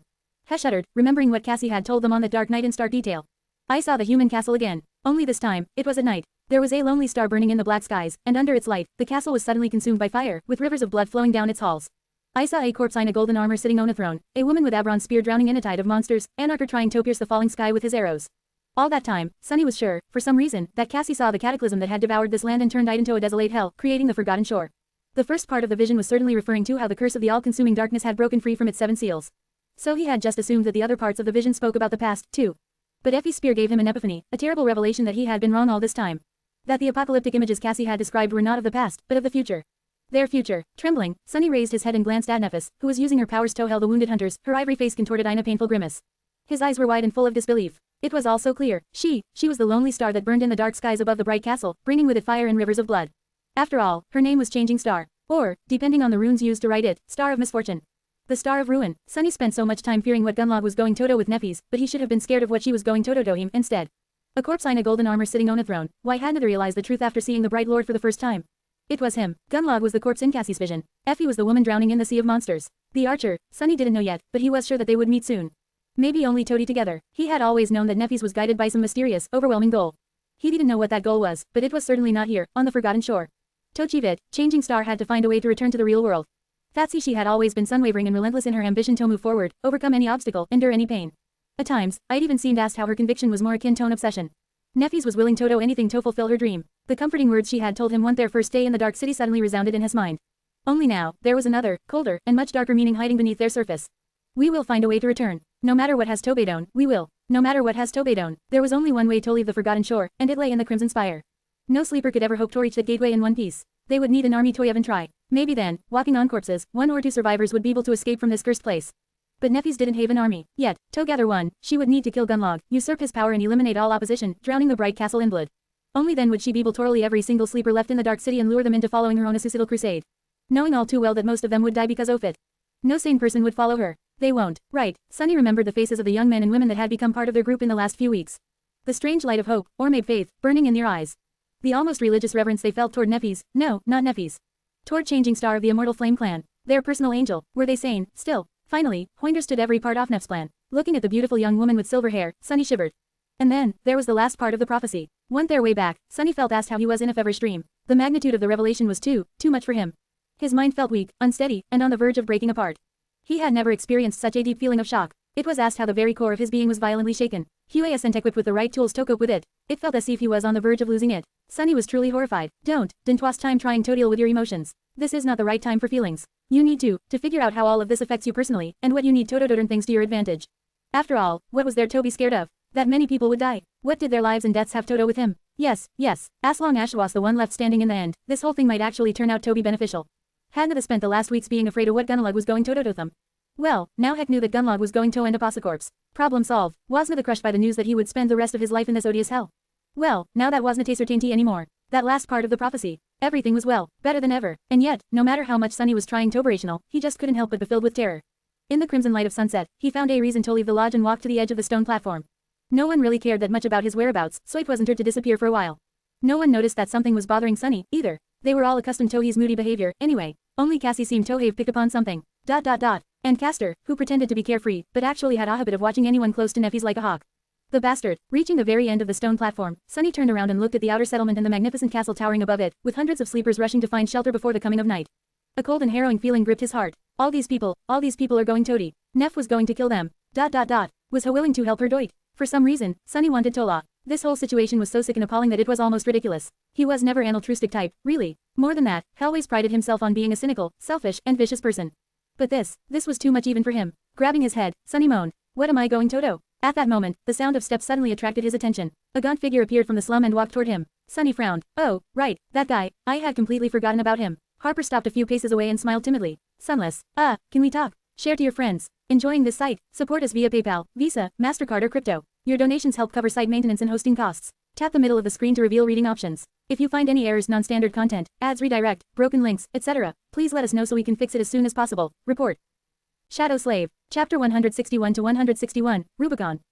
1,584 words. Harper stared at them with that pathetic timid smile frozen on his lips. In his eyes, there was fake friendliness, worry, and desperation. For some reason, Sunny felt a violent urge to raise the smile of his face. You scum. In his rattled state, he was having trouble controlling his emotions. Something must have shown on his face, because Harper suddenly blinked and took a step back. But in the end, the desire to be allowed back into the bright castle won over his caution. He forced himself to stay still, hesitated for a few moments, and said, I wanted to thank you for inviting mine to your home this morning. Sunny looked at the gaunt young man. In the twilight of dusk, his pale face was hidden in deep shadows. Finally, he answered, yeah, we can talk. Think, Sunny, think. But his mind was refusing to be. Most of it was drowning in the sea of cold terror that had been summoned by the revelation of the future. What little remained was utterly disoriented. Sunny raised one hand and rubbed his face. Heshesby, Hesher to make it easier for Gunlog to kill us. What should be done? In the morning, yes, back before everything changed, Sunny had seen Harper reporting tune of the guards. He wanted to give the cowardly young man a beating and throw him out of the lodge, but that would be wrong decision. The best thing to do is not to expose the unfortunate spy, but to feign ignorance and feed him false information. Yeah, that was the optimal way to deal with moles. As an aspiring spy himself, Sunny knew these things well, but would he even able to deceive Harper? By accident, the failed informant had chosen a perfect person as his mark. Sunny knew a lot of secrets and was incapable of lying, but he was also a master of deception. So, sunless, Sunny flinched and glanced at the gaunt young man. Sorry, I'm a bit out of sorts after today's shunt. You wanted to talk? Reassured, Harper smiled again. You see, I wanted to thank you for everything that you had done for me, and for all the people here in the settlement. When I left the castle, I brought Avery's special item with me. I thought of sharing it with you. Sunny frowned. A special item? I should see what his plan is exactly, feed him a couple of little truths along with the lies, and then report to Neff in the morning. Right, Harper, meanwhile, was nodding energetically. It's a bottle of liquor. Every month, a few are sold by the artisans working in the garden. Getting one every hard, but I was lucky. Would you like to come and try? My hut is nearby. Sunny got distracted for a few moments, but then forced himself to concentrate. What was Harper talking about? Artisans, liquor, luck. Single quote. Why not? Giving Harper an it, he gestured for the young man to lead the way and followed. As he passed other slum dwellers went their way to Harper Shovel, Sunny couldn't help but feel like they were surrounded by walking corpses. Most of these people were already dead. They just didn't know it yet. But headed, the weight of this knowledge was slowly crushing him. Harper's small hut was even more pathetic than the other hovels in the slum. It was crudely constructed out of rotting pieces of wood, with plenty of cracks to let the cold wind in. Inside, there was nothing except for apple of seaweed thatch that served as a flimsy mattress and a LOW wooden table. Sunny could understand why the gaunt sleeper was so desperate to return to the castle. At least there was a door. Once inside, Harper looked around with embarrassment and invited Sunny to sit on the floor in front of the table. Then, he dug a glass jar from beneath the seaweed and placed it in front of him like a rare treasure. Producing a crude iron knife from somewhere, Harper then opened the wax seal of the jar, placed the knife on the table, and poured a milky white liquid into a chipped clay cup. Here, he handed the cup to Sunny and smiled. Sunny received it and smelled the strange liquor. He remembered many people in the outskirts who had drowned themselves in the bottle or killed themselves with cheap stimulants and drugs. Luckily, he was always too paranoid to allow anything to alter his mental state. Plus, for a long time, he couldn't allow himself toddy before accomplishing a certain thing. Patsy Sunny was not too familiar with alcohol. Bringing the cup to his lips, he held his breath and downed it in on go. A pleasant warmth immediately spread through his body, bringing with it a bit of sweet solace. Single quote. I can see the appeal. It wasn't too bad, really. Harper hurriedly refilled the cup and asked. I heard about the latest hunt. By gods, you have survived an encounter with a spire messenger. That must have been horrible. Sunny lingered for habit, then shrugged. I just stood at the back. The gaunt young man shook his head. Still, you are incredible. I hear that you have been with Lady Changing Star from the very beginning, surviving more than 2 months in the labyrinth. Is this true? He was a really bad actor. Even if Sunny didn't know that Harper was Aspie already, he would have sensed something strange at this point. But it was easy to pretend not to notice anything. Rats like will tell you everything as long as you show them a tiny bit of respect, huh? Flushed because of the liquor, Sunny slowly smiled. Oh, yes. In fact, if it wasn't for me, she would have been long dead. Do you know how many times I saved her life? This part was entirely planned, aimed to create a false sense that Harper's planned house pettiness and jealousy to loosen his tongue worked. However, the next words came out of Sunny's mouth weren't their own. Gritting his teeth, he suddenly paled and whispered. And for what? Huh? For this. This wasn't supposed to happen. How did this happen? Then, Sunny grabbed his head and forced out a dark laugh. This ice bad, what I'm even saying. Mistaking his terror for the sign of the liquor doing its job, Harper got a little braver. You must have fought side by side with Lady Neffys a lot. Sunny lowered his head, then shrugged. Yeah, the gaunt young man hesitated for a few moments, then cautiously asked. So, you must have seen her aspect ability. Learn your enemy's ability, learn their flaw, learn their vices, that'll show you kill them. Staring at Harper, Sunny suddenly remembered his first battle after meeting Neffys. Back then, she asked him if he had ever dissected a dead carapace scavenger to learn its weaknesses. That's what the cowardly sleeper was doing right now, dissecting them, even though they weren't dead, yet. Sure, it can be as to hell. Harper eyes gleamed. So Saheller, of course, such an ability suits Lady Changing Star very well. Everyone knows that Shushan Angel. Good, his first goal was achieved. Sunny had successfully created a misunderstanding, leading Harper to believe that Neff's suspect was limited to healing. There had to be other spies in the slum, of course. With them collaborating on that statement by recounting how she had healed the wounded hunters today, Gunlock and his people would most likely believe that Changing Star had no offensive ability. Who would ever assume that her flames could both heal and destroy? Harper, meanwhile, was pouring more liquor into the cup. By the way, I always wanted to ask. Do you know how Lady Neffys received her true name? Maybe because of his terrible state of mind, or maybe because of the liquor, or maybe simply because of a momentary lapse of judgment. Sunny didn't think his next words through well enough before answering. Probably the same way ID. Then, Hefrose, curse you, he was so preoccupied with creating a false image of Neff in Harper's mind that, for a second, he had forgotten to keep his own true identity a secret. Stupid. Not letting the panic show on his face, Sunny tried to salvage the situation by throwing his head back and laughing, creating an impression that his last statement was a joke. Luckily, Harper seemed to believe him. Helloft, too, and then glanced at Sunny with humorous sparks in his eyes. However, his next words sent Sunny into a cold embrace of horror. It was asked how the gates of hell opened right beneath his feet. Wishing to play along, the gaunt young man grinned and said jokingly. Oh, of course, Lord Sunless. What is your true name then? Sunny stared at them, the smile frozen on his face. Think, how do you get out of this? But there was no way out, at least none that he could see. He was caught. The familiar pressure appeared in his mind. Slowly, Sunny became deathly pale. Harper was still grinning, waiting for the answer. His face was gaunt, tired, and full of both fear and desperate hope. He was just a weak, pitiful kid, after all. The pressure was replaced by blinding pain, sending a tremble running through Sunny's body. Why did he have to ask that question? But it was too late. What happened couldn't be changed. Like a corner-head beast, Sunny could think of only one thing. Harper finally sensed that something was wrong. His eyes widened. Son, how to survive? Just a second before the pain overwhelmed his limits and forced out an answer, Sunny suddenly leaned forward, picked up the crude iron knife, and stabbed it through the poor young man's heart. Share to your friends. Enjoying this site? Support us via PayPal, Visa, MasterCard or crypto. Your donations help cover site maintenance and hosting costs. Tap the middle of the screen to reveal reading options. If you find any errors, non-standard content, ads redirect, broken links, etc., please let us know so we can fix it as soon as possible. Report. Shadow Slave. Chapter 162 to 162, Lost from Light. 1,210 words. Pushing the knife into Harper's weak body, Sunny lunged forward. The flimsy wooden table flew aside and shattered into splinters once it hit the wall. With his other hand, he violently grabbed the young man's face and pressed him onto the floor, making sure that no sound would escape from his lips. Harper's wide eyes were full of pain and terror, staring at Sunny with a silent but deafening question. Why? Feeling hot blood streaming down his hand, Sunny finally let the pain of the flaw overwhelm him. His whisper was hoarse and barely audible. Lost from light. I am lost from light. Harper's trembling fingers found his face and smeared it with blood, which then mixed with tears. He weakly tried to push Sunny away, but there was no strength in his arms anymore. Biting his lips hard enough to break the skin, Sunny held the gaunt young man down and twisted the knife, praying for all of this to be over soon. Don't look at me, please, don't look at me. Finally, Harper's terrified, accusing eyes grew still and lightless. Sunny could feel the beating of his heart stop through the thin fabric of the young man's robe. Making sure that Harper was, indeed, dead, he finally let go of the knife and crawled away. Oh, gods, asked how summoned by these words, the voice of the spell whispered into his ear. You have slain Dreamer Harper. Your shadow grows stronger. Contorted in a painful spasm, Sunny bent over and violently threw up. Then he weakly fell on the floor and tried to wipe his face, only to realize that he was spreading blood all over it. I killed him. I just killed a real human. A strange stillness took hold of Sunny. Sitting on the cold stones, He stared at the corpse of the young man that he had just killed and struggled to form a cohesive thought. After a while, He finally succeeded. Too much. Oh, this ice too much. All of this was too much for him. Why did he have to go through all of this? The slave caravan, the forgotten shore, changing star, and now Harper. What sin had He committed to have to go through this nightmare? Was he actually already dead, and imprisoned in the depths of hell? Single quote. Bullshit. He deserved it. Sunny gritted his teeth and forced himself to concentrate on that thought. Why do you even feel guilty? The bastard was going to sell you out to Gunlog. Heck knew that he was helping to kill you. And not just you alone. Neff, too, and Cassie. But no matter how hard He tried to convince himself that he had the right to kill Harper, deep down, he could not accept it. There were a million ways to deal with the timid, pitiful spy. No, there was another reason. Come on now, there's nothing else here. Why didn't you be honest with yourself, for once? Just admit it. Didn't you dare become a hypocrite? Sunny grimaced and ground his teeth against each other. Say it. Reluctantly, he opened his mouth and whispered. I killed him because I wanted to survive. I killed him, because it was easy. And just like that, he suddenly felt better. What is the big deal? He was already a murderer, anyway. He was planning to help Neffys kill hundreds of people. Affected by the irony of the situation, Sunny barely stopped himself from laughing. He didn't want to make too much noise. Breaking that table was already a mistake. What if someone comes to check on the commotion? That would be bad. That would be embarrassing. Right, what was he going to do with the body? Instead of coming up with an answer, Sunny leaned forward and threw up again. When he sat straight after a while, the door of the hut was open.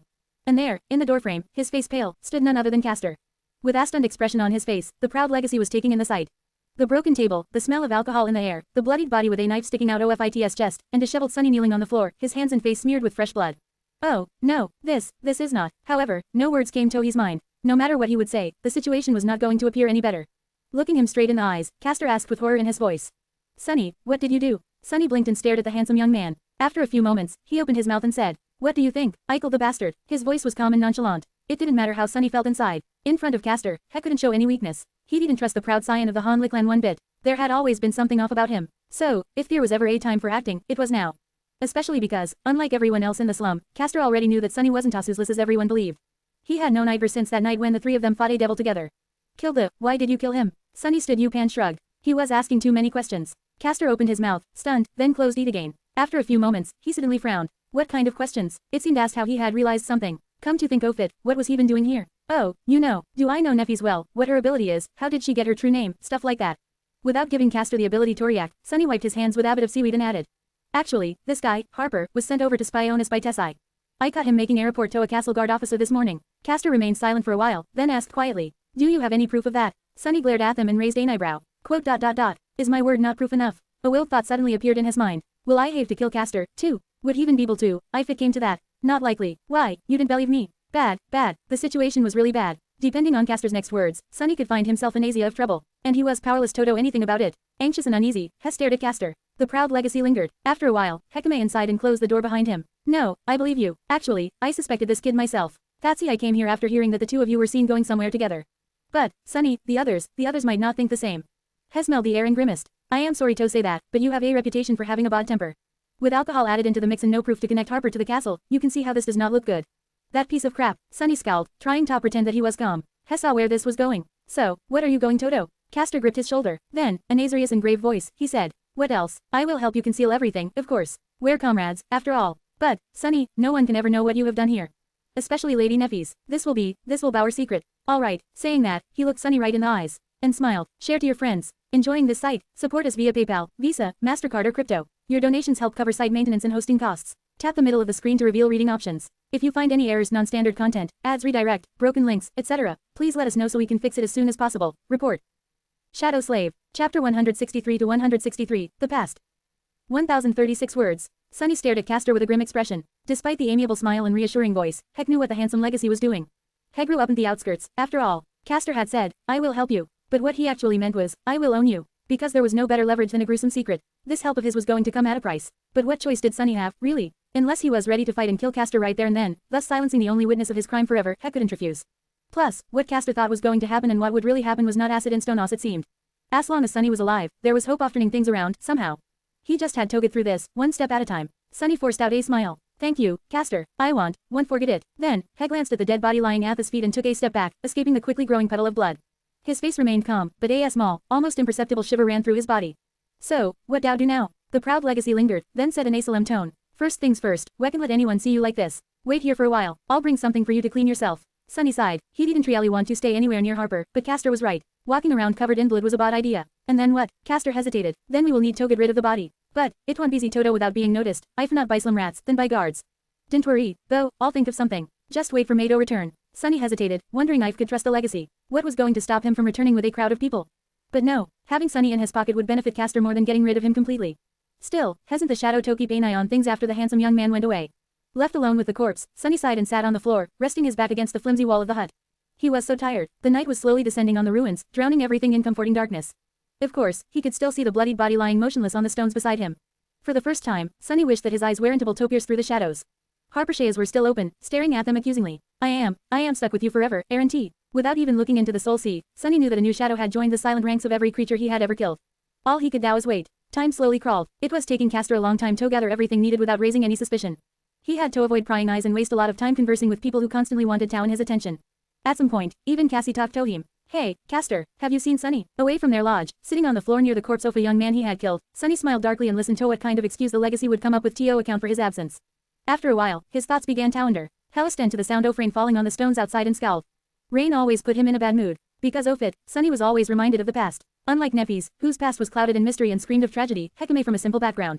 His story was more mundane than tragic. A trivial story of unfortunate people living hard in bitterly annoying world. Sunny's parents were both menial workers. They were poor, but not destitute. His dad was employed beyond of the numerous maintenance crews that took care of the city's outer barriers. His mom worked in an underground factory that produced air filtration systems. Together, their income was barely enough to afford a small cell in one of the human hives in the outskirts. Several months after his sister, Rain, was born, when Sunny was around 4, his father was killed in a work accident, which was not a rare occurrence among the city maintenance workers. 3 years after that, his mother got sick and eventually passed away. Factory workers like her often got sick and died due to the harsh conditions, so it wasn't a rare outcome, either. Sunny and Rain were sent to a government child care facility. His sister was young and cute, so she was eventually adopted. Sunny, however, was older and had behavioral problems, which made him pretty much completely undesirable. After enduring a few years in a series of increasingly vile foster homes, he finally managed to run away and learned how to survive on the streets of the outskirts. Out there on the streets, there were a lot of kids just like him, who had to do all sorts of distasteful things every day just to live to see another sunrise. However, even then, most of them didn't last long. It took every special kind of creature to survive there. Sunny was one such creature. A part of this was pure luck, a part of it was that he was smart. But mostly, it was because he had a goal. Sunny refused Toadie before finding his sister. Somehow, he had convinced himself that she was waiting for him to find and save her. One day, they were going live happily again, like a family, together. This misguided goal kept him alive more than anything else. Of course, it didn't end well. Nothing ever did in this damn world. Sitting just a few centimeters away from a puddle of human blood, Sunny chuckled and rubbed his face. Was there even such a thing as a happy ending? What I staking that bastard so long? Granted, Heck knew exactly where Castor was, and what he was doing. Currently, he was raising his hand to open the door off Harper shut. Sunny tiredly picked himself up from the floor and shook off the weight of reminiscence. What was the point of remembering the past? He had to survive the future. Share to your friends. Enjoying this site? Support us via PayPal, Visa, MasterCard or crypto. Your donations help cover site maintenance and hosting costs. Tap the middle of the screen to reveal reading options. If you find any errors, non-standard content, ads redirect, broken links, etc., please let us know so we can fix it as soon as possible. Report. Shadow Slave. Chapter 164 to 164, Parting. 1,328 words. Castor brought him water, strips of cloth, and a crude tunic. While Sunny was washing the blood off his body, the proud legacy carefully moved Harper's corpse into a corner, buried it into the pile of seaweed thatch, and wiped the blood off the floor as much as could. This way, an accidental glance inside the hut would not reveal too much. Of course, even a little bit of scrutiny, and the signs of what had happened here would become apparent. While doing all this, Castor was speaking. The easiest way to get rid of a corpse is to simply toss it off the platform. With luck, it won't land on the road. But even if it does, no one would pay it a lot of attention. People die all the time out here in the Dark City, especially those living in the outer settlement. Hepaust then continued. However, Wecken thought that, because Harper isn't just a random slum rat, but someone who was working for the Bright Lord. The guards will become interested in his sudden death, and the illicit will create trouble for you and Lady Nephi's. So I need to make him disappear completely. That won't be easy. Sunny glanced at them and frowned. What is the big deal? I can just carry him down the hill and dump the body somewhere in the ruins. It's night outside. No one will see anything. Castor shook his head. Castle Guard has various types of observers watching the road day and night. You will be noticed, unless someone persuades them to look the other way, of course. He sighed. It won't Becky, but I can make it happen. Tomorrow after sunset, you will have about an hour to carry the body to the ruins and return. Sorry, but I can buy you more time. This will wipe what little shards I have left already. His voice sounded asked how the handsome young man was genuinely concerned for his comrade, but in reality, he was just reiterating how much Sunny owed him now. And if that message was not enough, he could always threaten to reveal the secret of how Harper died in the future. Castor had him in the palm of his hand. Sunny smiled darkly. And what do I do until then? The legacy shrugged. Just act natural and try not to speak to anyone. York and Ophilonericitis. No one will suspect anything. After that, he thought for a few moments and added. Oh, this. No one should enter this hut for a long while. Harper lived in the castle for these past few months, so people in the slum won't notice his absence yet. Neither will guards, since he made a report recently. Wes should be fine. Sunny stared at them with a strange expression. What? Hesh shook his head. No, nothing. I'm just wondering how many bodies did you make disappear already? Castor frowned. This is my first, actually. In the Dark City, it is usually more advantageous to leave the body somewhere where everyone can see. Made sense. Why kill someone if not to make others think twice before attacking you in the future? Sunny was a real amateur when it came to murder. Her really could not compete with the legacies. Just like that, they left the pitiful hut behind and returned to the lodge. With no one paying him any attention, Sunny returned to Tohi's room and sat quietly on his narrow cot. He thought that he wouldn't be able to sleep this night, tormented by both the knowledge of what Nefis was planning and the memories of Harper dying by his hand. But in the end, his exhausted consciousness slipped into oblivion as soon as Ash's head touched the pillow. In the morning, he woke up with a start, expecting a crowd of furious slum dwellers tobarushing inside, all eager to.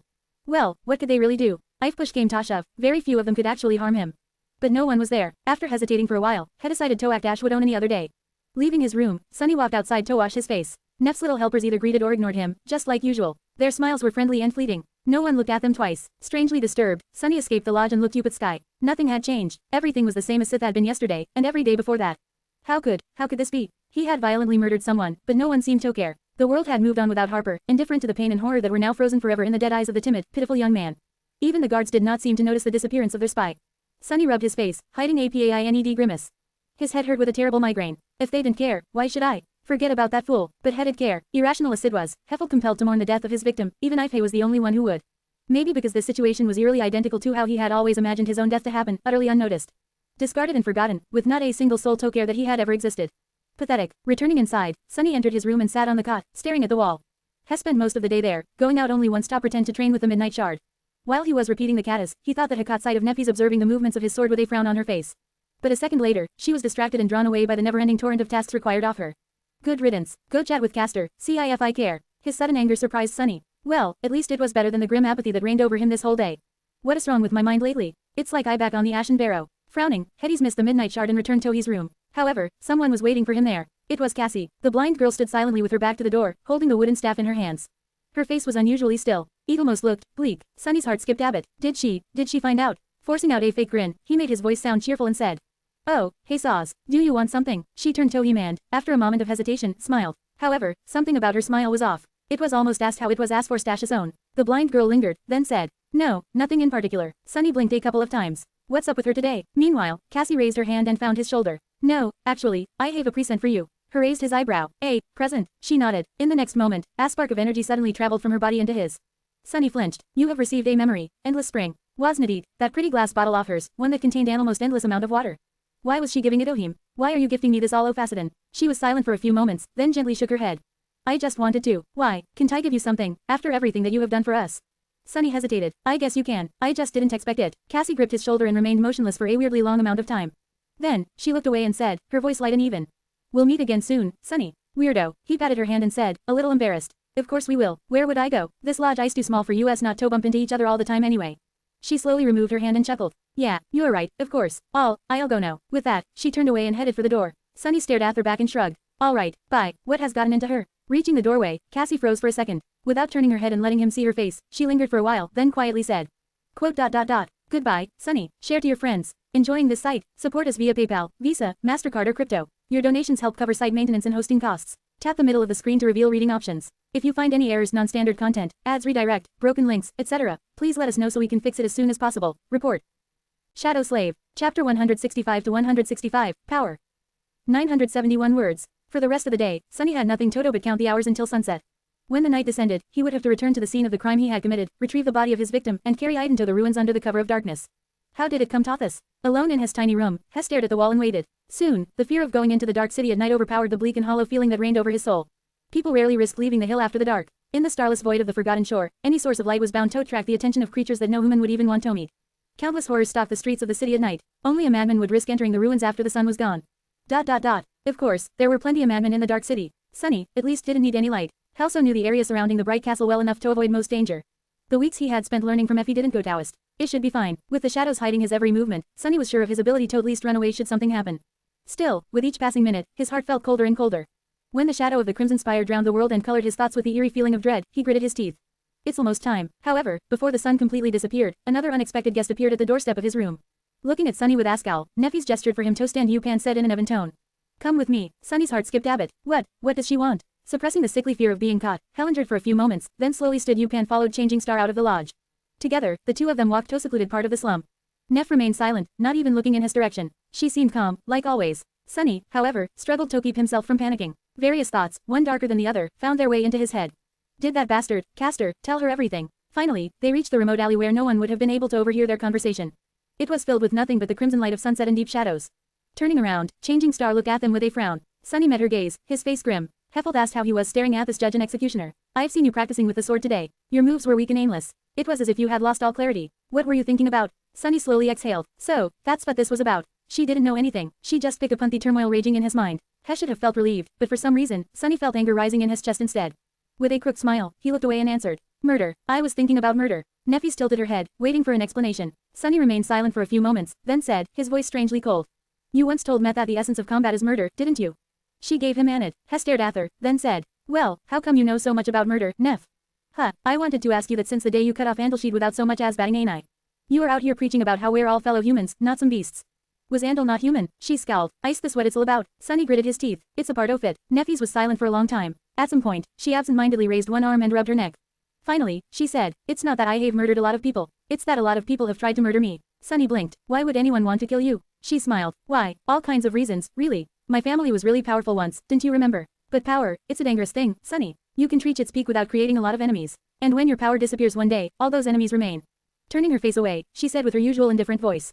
I think I was 5, 6 years old when someone tried to kill me for the first time. It was my nanny. She led me to an empty room, put her hands around my neck, and tried to strangle me. It thought that it was a game. For the first few seconds, at least. Neff looked at them with white sparks dancing in her eyes. That was how I learned what weakness is. And when my teacher, who happened to walk by, rushed inside and used his aspect ability to kill her, that was how I learned what strength is. Soyas, I'm not a stranger to severed heads, Sunny. Is that what you want to talk now? He stared at her, then slowly shook his head. How frightened she must have felt, how powerless. Powerlessness, Heck knew how it felt all too well. Somehow, Sunny had never imagined that proud and indomitable Changing Star had tasted it, too. Was shaped by it, just like he was. Meanwhile, Neffy smiled, but there was no humor in her eyes. Sothan, what did you want talk now? Sunny, what is this all about? Do you think I haven't noticed the way you were staring at me ever since we fought the Spire Messenger? Come clean with it, you owe me at least this much. He glared at her for a long time, a storm of emotions written on his pale, grim face. Finally making a decision, Sunny gritted his teeth and said, I want talk now what your real goal is. I want talk now if it's all worth it. Share to your friends. Tap the middle of the screen to reveal reading options. If you find any errors, non-standard content, ads redirect, broken links, etc., please let us know so we can fix it as soon as possible. Report. Shadow Slave. Chapter 166 to 166, Light and Shadows. 1156 words. Changing Star frowned. There was a hint of surprise visible in her cold, gray eyes.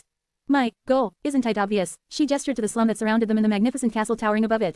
I'm trying to help these people. What else? Sunny sighed. Then, turning his face away, hissed. Hey, have I ever told you about my sister? Neffy's blinked. No. Why bring this up all of a sudden? Hesmold wistfully. I just was reminded of her recently, so I thought I'd share. You see, our parents died when we were little. She got adopted, but he ended up on these streets. Life wasn't really sweet for me. In fact, it was nothing but unsavory and bitter. So, young as I was, I simply imagined that it was the same for her. That's why I got obsessed with the idea of ending her. I had this fantasy in my head, you know, of saving and protecting her. Becoming a family again. Sunny grimaced. But how could a penniless undesirable like me find anyone? You know how the city databases are. Even if they're functional, unsealing anything requires you to be citizen, and one of a considerable rank, too. However, I was ready to do anything to accomplish my goal. So, I saved UP money. A street kid can turn much, but even then, I saved UP as much as I could. A dark expression appeared on his face. Even if I had almost nothing to eat, I would keep putting away the pathetic amount of credits I had earned through doing all kinds of horrid crap. And after 4 or 5 years of this, by the time I was nearly 17, I finally had enough to hire a private investigator. Hesmold, you see, there was this detective who sometimes hired nobodies to gather information for him. His services weren't cheap, but it trusted him. Or in him, at least. So I gave all my money to that guy and told him to find my sister. And you know what? Headed. One day, about a month after we made the deal, he gave me a piece of paper with an address written on it. So I went there. Neffys hesitated for a few moments, then asked in a quiet voice. So what happened? Did you meet your sister? Sunny rubbed his face, glanced at the sky, and said. Sort of. I actually met her near the tram terminal. Only at that time, I didn't recognize her. You see, despite my lofty ideas of being her savior, I couldn't even really remember what she looked like. There was this girl, around 12 years old, wearing a TIDY school uniform. She was walking in the same direction as me. I only realized that it was her after she entered the house from the address. He was silent for a while, then continued, his voice strangely emotionless. It was already dark. I think it was raining. The house was situated in a really nice district. They actually had the whole house to themselves. Just one family living in it, can you imagine? Well, I guess you can. Anyway, there was even a lawn. And a window, a big window that shined light outside. Watching them through that window was almost like watching a television show. Sunny remembered the splendor of it, his own embarrassing astonishment, and tried to smile. However, he failed. Standing in the shadows just outside the edge of that light, I observed her family for a while. She had parents who loved her and treated her well. She had real food, and enough of it to never go hungry. She had pretty clothes and expensive textbooks. She even had cute younger siblings. They were all smiling, laughing, and having a great time together. Neff looked at them and asked, so what did you do? Sunny didn't answer immediately. Instead, he remembered how he just stood there, watching those happy people. how he looked down at his own frail body, his dirty and ragged clothes, the bruises on his bloodied knuckles. And realized how utterly out of place he was in that picture. After years of dreaming of finding his sister and saving her, he was faced with the simple fact that she never really needed him. She probably didn't even remember that he existed. More than that, returning into her life would not bring anything good to her. He didn't have anything pleasant or beneficial to offer. Heck, would only make things worse. Out there on that dark and rainy night, while Sunny was standing in the shadows, something in his heart was extinguished forever. Something inside him died. No matter what kind of situation he would find himself in after this, nothing would really compare to the darkness he felt in that single moment. After remaining motionless for a long time, he slowly backed away, turned around, and walked into the darkness. A few days after that, he began showing the first symptoms of being infected by the nightmare spell. And the rest was history. Shaking off the unpleasant memories, Sunny pretended to be carefree and shrugged. "Id the only selfless thing that I have ever done." It turned around and went away. "Do you know why?" Neffy slowly shook her head. Sunny grinned, the anger finally finding its way into his eyes. Because even Akredin like May was able to realize that the person he wanted to save didn't need his saving. "So please tell me, Neff, why is it that you, with all your intelligence and clarity, can seem to do the same?" She stared at them, a deep frown appearing on her face. "Are you implying that I lied about my intention to help these people? If so, you are wrong." Sunny clenched his fists. Before he could stop himself, words flew out of his mouth. Toba completely honest with himself, he had to admit that he simply did not want to stop them. He was too exhausted, hurting, and shaken to keep playing this game with Neff. It was time to bring everything to light. Maybe then, he would be able to regain clarity. Glaring at Changing Star, Sunny spat.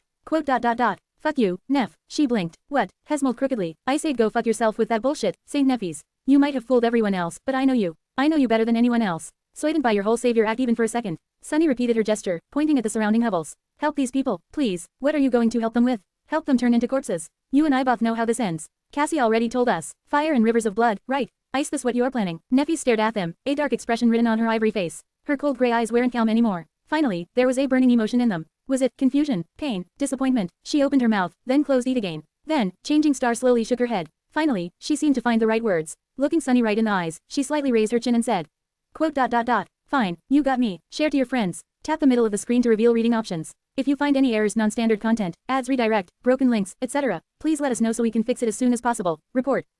Shadow Slave. Chapter 167 to 167, Unforgivable.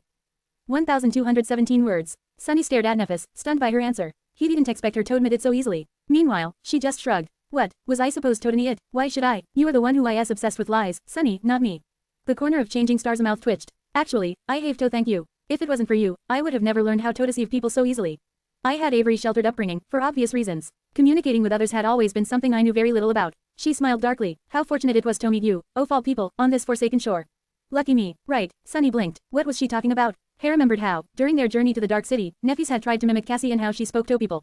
Had she been studying him, too? Neff took a step forward and pierced him with an intense, burning gaze. "No one survives in the dream realm alone. I knew that I won't be an exception to this rule, so I watched Cassie and you and tried my hardest to learn from you both.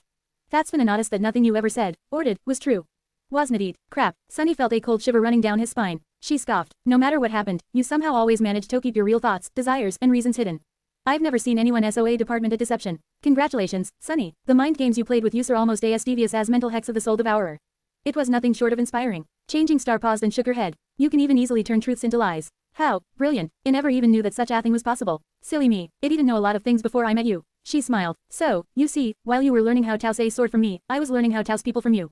So please, Sunny, accept my sincere gratitude. I could not have wished for a better teacher. Without you, none of this would have been possible." Neffys raised her hand and stabbed a finger at them. Then, with anger in her voice, she spat. "So where do you get the audacity to blame me for doing the same thing you do to everyone you ever meet?" Sunny trembled. Was she telling the truth? Did Neff actually learn how Tobeth is manipulative and vile, from him? Oh, no, someone that inexperienced couldn't have found a worse role model even if they tried. What a cruel twist off it, Toba sent into the dream realm together with a damaged, vicious man like him. Sunny gritted his teeth. That's not the same. Changing Star scowled. How is what I am doing different? I haven't told a single lie to these people. I gave them just enough truth to make them deceive themselves, just like you taught me. But what, now that it was turned around on you, it is suddenly not fair. Now you won't settle for anything less than the whole truth. She smirked. Fine, I'll tell you. Yes, you are right. There's going to be fire and rivers of blood. That is my plan. So what, how I sit worse than this pathetic, hopeless existence? It isn't. I am going to kill Gunlog. After he is dead, the Bright Castle will become engulfed in a civil war, with each of the 5 lieutenants vying for the throne. I am going to kill them, too. And when I am the last one standing. Her eyes glistened. I will gather those Ofus who remain alive and make a road of bones for the lucky few to reach the gateway. That is my promise. That is the salvation I offer to the people of Dark City, a chance to return to the real world order like a human should, standing tall and with a sword in your hand, instead of living in fear like Garrett. I thought that you, all people, would understand. Sunny stared at her in disbelief. How could she be nonchalant about the idea of causing the deaths of so many people? Had their lives no value in her eyes? But then he realized that he was looking at it all wrong. He was looking at it from his own perspective, the perspective of someone who was used to surviving at all costs, to putting survival above all else. However, that was how his old self had viewed the world. After coming to the Forgotten Shore, Sunny had learned that there were things more valuable than staying alive. And Hell yearned it from Neff. To her, a life that was not worth living was that much worse than a worthy death. Maybe, in her mind, she really was trying to help these people. But who gave her the right to make that decision on their behalf? Shaking his head, he whispered, "Is it really so terrible to live here? Is Gunlog really so bad that you would rather see all of USD than let US remain under his rule?" A dark expression appeared on Changing Star's face. With cold contempt ringing in her voice, she said, "Gunlog has done many despicable things, but I won't judge him for those. Who knows, Ivan Iofuz would have done any better. Keeping Athos and hopeless people alive in this hell is the kind of task that can turn a saint into a demon. No, there's only one crime he committed that I can never forgive." Sunny raised an eyebrow. "Which one?" She lowered her chin and gritted her teeth. "It's that he gave up." She looked at Sunny and said, her voice full of intensity. "It's that he never even tried to reach the gateway. With so many years to prepare and hundreds of powerful fighters under his command, do you really think that there was nothing he could do to enter the Crimson Spire? No, he simply changed his mind. Why return if I can live like acting here, in the Dark City? He abandoned his duty. Asan awakened and submitted to the spell, and because of how he reigned, destroying people before they grew powerful enough to threaten his rule, Gunlog also prevented anyone else from trying." However, Sunny glimpsed something else from what Nefis had said, a hint of her true motivation. The words she chose to condemn Gunlog were just too peculiar. Despite the fact that the Bright Lord had committed all sorts of atrocious acts and caused the deaths, humiliation, and sorrow of countless people, the thing that enraged Changing Star the most was not his corruption and cruelty but something entirely different. The fact that he had submitted to the spell and failed to complete his trial. Considering which family she hailed from, was this the key to her mysterious goal? Frowning, Sunny asked, "Didn't you think that, maybe, he just wasn't willing to see hundreds of people die? All these young men and women living in the outer settlement and the Bright Castle, how many of them are you ready to sacrifice to achieve your goal?" He grew silent, afraid that her answer would confirm his suspicion. Neff straightened her back and glanced at them. Once again, her eyes were firm and calm. Without pausing to think, she said, not a shadow of a doubt in her voice. "All of them, of course. Share to your friends. Enjoying this site? Support us via PayPal, Visa, MasterCard or crypto. Your donations help cover site maintenance and hosting costs. Tap the middle of the screen to reveal reading options. If you find any errors, non-standard content, ads redirect, broken links, etc., please let us know so we can fix it as soon as possible. Report." Shadow Slave. Chapter 168 to 168, outside. 1,167 words. Sunny grimaced and turned away, feeling a terrible headache. The sun was almost gone, and the night was following in its footsteps. He didn't have much time left. With a desperate smile, Sunny looked at Changing Star and asked, "What can be so damn important? What can be so valuable that you are ready to condemn everyone here to death?" He shook his head, guessing that Hell already knew. "Didn't tell Meth that it's some stupid crap like bringing the glory of the Immortal Flame clan back. Duty of the Awakened. What, you gave a terrible oath to become the first human to conquer the fourth nightmare, like your father conquered the third, and your grandfather the second? Or even worse, is it something even more foolish? Are you planning to save the damn world?" Neffy stared at them for a few moments, and then grinned. Something dangerous and unfamiliar awakened in her eyes. No, not completely unfamiliar. It was the same strange, maniacal glimmer he had seen once before, right after saying the three strange words to her. Aster, Song, Veil. Back then, for a few moments, Changing Star had turned from a calm and composed young woman into someone Huea sensor had recognized anymore. With a soft chuckle, Neff shook her head. "Save the world? No, I'm not going to save the world, Sunny." Then, the smile disappeared from her face, and white flames suddenly ignited in the depths of her cold, gray eyes. With dark and frightening conviction, she said, "I'm going to destroy it." Her words echoed in the darkness, making Sunny feel an irrational feeling of dread. He stared at her, both failing to comprehend and afraid to believe in what he had just heard. "Destroy the world? What?" Deeply inhaling the cool air, Changing Star looked up at sky. "This world, Sunny, this cursed place, the dream realm. No, I won't be the first one to conquer the fourth nightmare. I will be the first one to conquer every nightmare. I'll go through them one after another, destroying anything and anyone who stands in my way. And when it gets to the heart of the nightmare spell, I'm going to obliterate every part of it. I'm going to rip it to shreds. I'm going to decimate and bring it to ruin." She looked him in the eyes and said, "You think Gunlog can stop me? You think a fallen terror can stop me? Those three ghouls can stop me? No, Sunny, nothing will stop me. Anyone who dares will die. I'll kill them all." Taking a step back, Sunny stared at her with wide eyes. He shivered, feeling something cold touch the back of his neck. Then, he grimaced and asked, of anguish in his voice. Why do you want to destroy the spell so much?" A corner of Changing Star's mouth curled up slightly. After a few moments, she simply said, "Because I hate it." Sunny blinked, stunned by the simplicity of that answer. If it was someone else, he would have thought that they were lying. But Neffys lived in Astrange, Stark World. She did things simply because she wanted to, and apparently wanted to destroy an eternal, omnipotent existence simply because she hated it. Why the hell not? He closed his eyes and whispered, "You are actually insane." Neff smiled. "What does it mean to be insane in a world that has gone mad? I would be wary of anyone who remained perfectly sane in this hell." Then, she sighed. "So, are we done here? Or do you have more questions? The sun is almost gone, so you'd better hurry. You can't ask them." Sunny shook his head and said, his voice hoarse.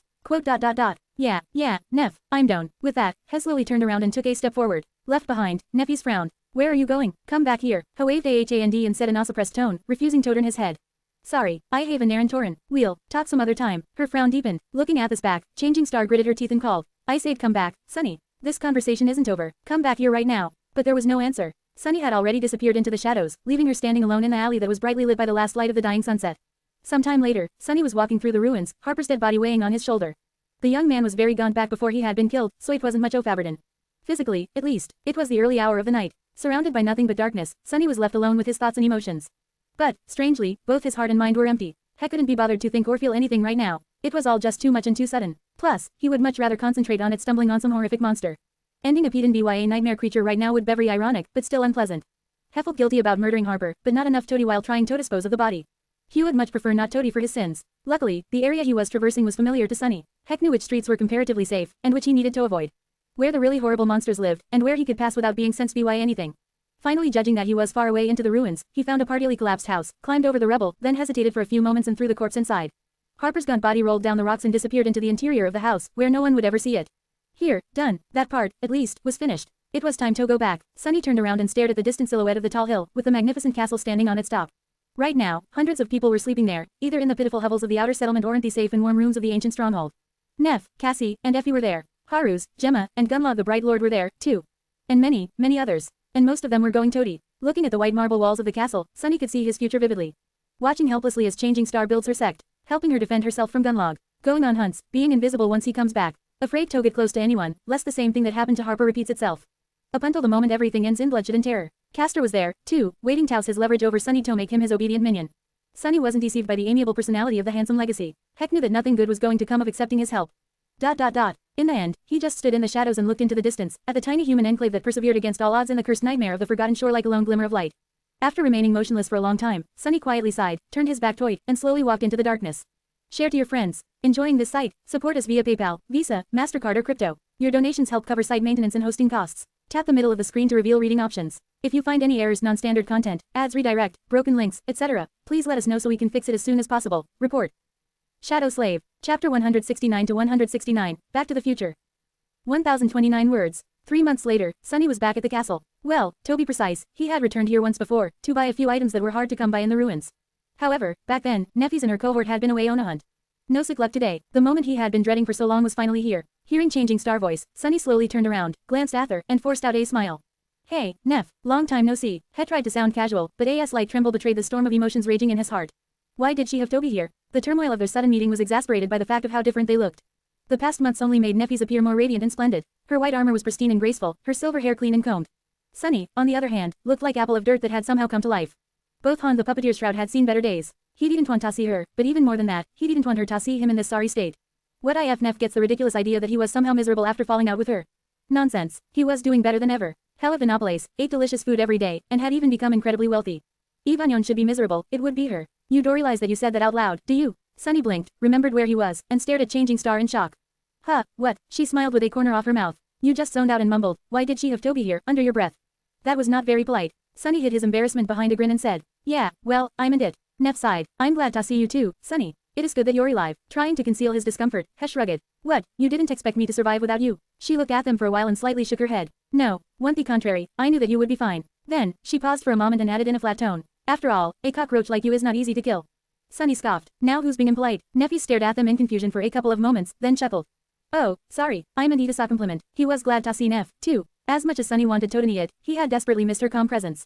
Somewhere along the way, without even noticing, he had grown reliant on having her by his side. But meeting her was also a nightmare. After all, nothing had really changed after their bitter quarrel. Even though the intensity of it all diminished, the future that Cassie had foretold was still inevitable. Now that the initial shock of running into Changing Star disappeared, Sunny took a closer look at her. Neffy's looked stronger. He didn't know how much soul essence she had been able to absorb while he was gone, but it seemed like it was a lot. Neff was always confident and arresting, but now, her presence grew to a completely new level. But then again, he was not the same weak fool either. The Dark City had made him into a fearsome creature as well. The months he had spent hunting monsters in the absolute darkness of the cursed ruins turned him stronger, smarter, and much more deadly. If a little bit insane, Sunny doubted that any human on the Forgotten Shore had killed as many powerful nightmare creatures as Shahad in the same amount of time. At least not in single combat. Dinkunatangan and forget where you were again. With a flinch, Sunny realized that he had been silent for a long time. An awkward silence hung between them, threatening to make him look bad. A need to say something, like, how have you been? No, that's a stupid question. How about? However, before he could speak, Neffys asked. So what brings you to the Bright Castle? Are you back? Startled, he scratched the back of his head and scrambled to find an answer. Oh, just doing some shopping. She blinked. Shopping. Wait, did that sound weird? Sunny's eyes widened. Wait, did I say that out loud again? He slapped his mouth shut and looked at Changing Star in horror. Goddammit, who knew that a bit off talking to myself would be so detrimental to keeping my dignity intact? On the ground next to him, the shadow was having as well time basking in his anguish. It was shaking its head and dying laughing. Several seconds later, Sunny was finally able to speak again. Yeah, shopping. I have some soul shards to spare, so I wanted to buy a memory. Or few. Neffys looked at them for a while, then said, I see. Then, she turned away and asked, her voice calm and even, as always. Do you want to go somewhere and talk? Sunny's heart skipped a bit. He gritted his teeth. Sorry, no can do. I'm, waiting for someone. Changing Star lingered for a few moments, then asked. You're hitting in that alley because you're waiting for someone. Who are you waiting for, Sunny? He waved AHAND. Oh, you know, a friend. Well, more like an associate, really. An acquaintance. Neff remained silent for a few moments, then said in an even tone. You can just say no. No need to invent some. But right at that moment, an enchanting voice came from the entrance of the alley. Sunny, hey, are you here? Turning around, Sunny saw a beautiful young man with gorgeous auburn hair and mesmerizing green eyes enter the alley. He was wearing an armor made out of burnished brown leather and blue silk clothes beneath, all of which fit him perfectly. On his face, there was a bright smile. It was Kai, Knight, whatever his name was. Sunny exhaled with relief. What do you mean, invent? See, Hesh right. However, the words died on his lips. Because, when he turned to Changing Star, he saw something that he had never seen before. Looking at the young man whom he had set free from the bottomless dark well, Neffis took a step back. Her face was pale, and her eyes were wide and glassy. She seemed to be consumed by absolute, utter horror. Share to your friends. Tap the middle of the screen to reveal reading options. If you find any errors, non-standard content, ads, redirect, broken links, etc., please let us know so we can fix it as soon as possible. Report. Shadow Slave. Chapter 170 to 170, Star-Crossed. 972 words. Sunny had never seen Neffis show fear before, not to mention being truly horrified. Instantly, every muscle in his body tensed, and a cold shiver ran through it. It can't be. She was a person who faced demons and fearsome abominations without even flinching. What could scare her so much? Was he mistaken? Was Kai an incarnation of some primordial evil after all? How could this be? Panicking, he turned back to face the charming young man and outstretched one arm, ready to summon the Midnight Shard. Not that it would help IFEVE, and Changing Star was scared. But, to his surprise, Kai wasn't showing any signs of being antsy and terror. In fact, he was looking at them with a cute expression of confusion. Sunny, who is your friend? No, it didn't make any sense. Not only was Sunny sure of his judgment, he had also seen multiple people greeting Knight, asked how they knew and liked him. He couldn't be Nightmare Creature. Then what was wrong with Neffis? Keeping his shadow's gaze on the charming archer, Sunny slowly turned back and glanced at Changing Star. She was still standing there, seemingly paralyzed by fear. What was going on? Neff. She flinched and tore her eyes away from Kai. After a few seconds, Changing Star cautiously leaned forward and whispered. Sunny, what is Knight doing here? He frowned. He's the friend I was telling you about. She lingered, then shook her head. No, I mean what is she doing here? The emphasis was on the word, here. Where else would he be? Completely lost, Sunny struggled to understand what was going on. Maybe she knew something about the kidnapping. That didn't make sense. Finally, he said, I saved his life in the ruins, so he's doing me a favor in return. Neffy stared at them with desperation, then shook her head again. No, I mean what is Knight doing here, on the Forgotten Shore? Sunny scowled. Did you guys know each other in the real world? Neffy looked at them with a funny expression. She opened her mouth, then closed it again. Finally, she forced herself to speak. You didn't know who highs. Meanwhile, Kai, who was politely staying silent through this whole weird conversation, smiled dazzlingly and said. He really doesn't, isn't it wonderful? Sunny gave him a dark look. How would I know who highs? Makes sense, please. Neff was silent for a while, then loudly whispered. That's Knight, you idiot. Knight from Nightingale, the Knight. What was she going on about? He had no idea what that meant. Sunny rubbed his face with irritation. What are you talking about? What is a Nightingale? Neffys looked at Kai, paled even more, and finally said in asthma voice. It's only the best and most famous idol group of the last decade. Triple Orpheus winners, 100 consecutive weeks at the top of all charts, 6 diamond albums. That Nightingale, that Knight, the lead vocalist. Sunny simply stared. Wait, are you telling me, was she so out of it because Kai used to be member of some stupid boy band in the past?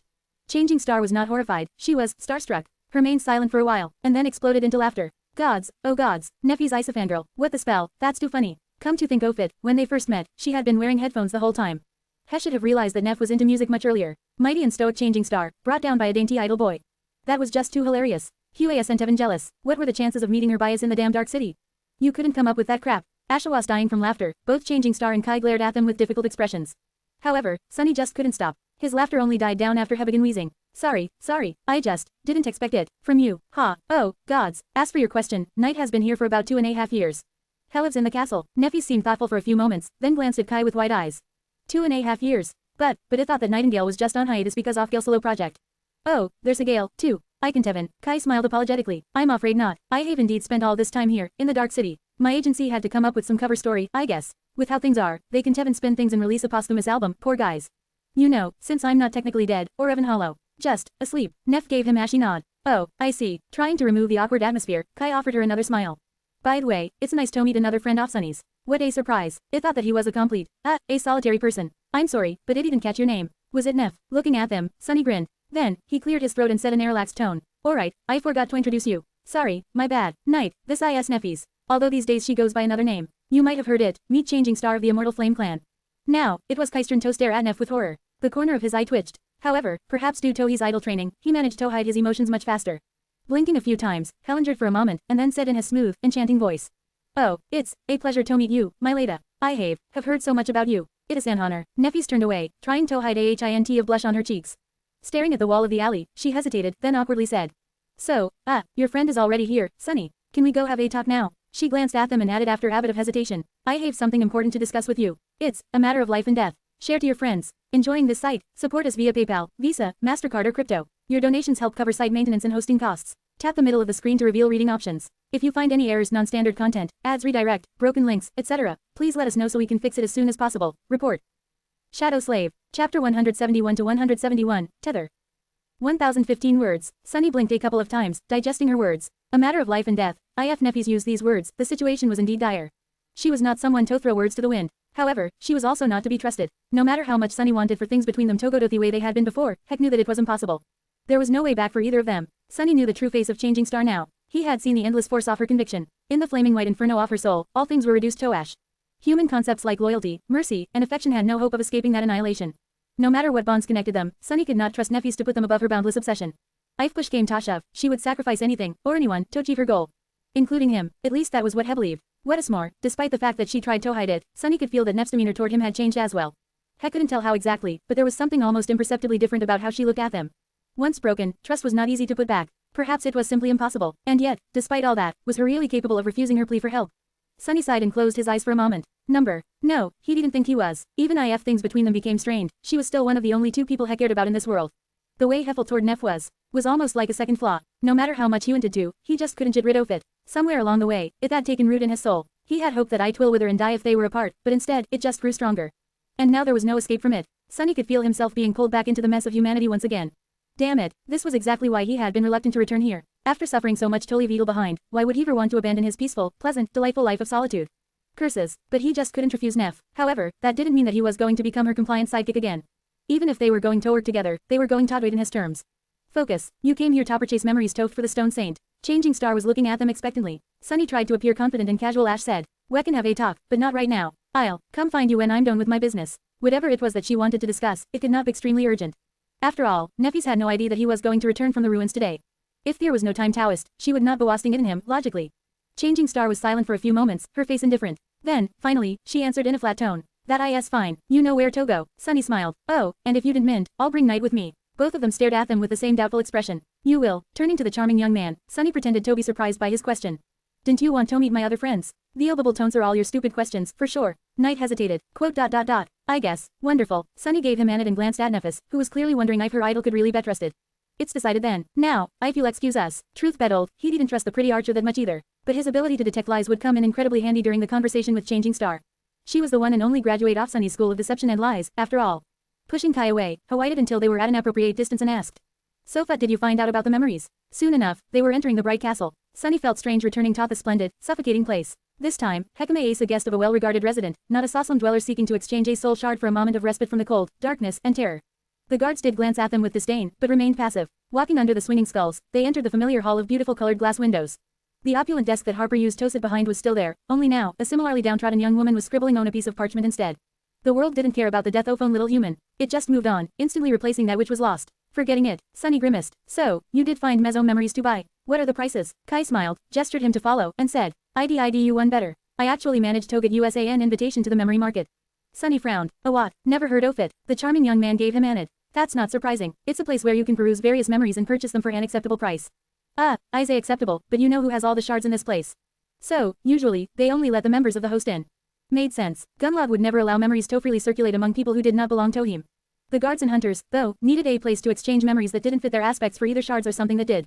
Then how did you get the invitation? Kai shrugged. It's not that hard if you have the shards. Problem is, very few Ofu's free folk do. To Sunny's surprise, they actually entered one of the forbidden areas of the castle. After walking down a few long corridors and going down several flights of stairs, a sturdy wooden door appeared before them.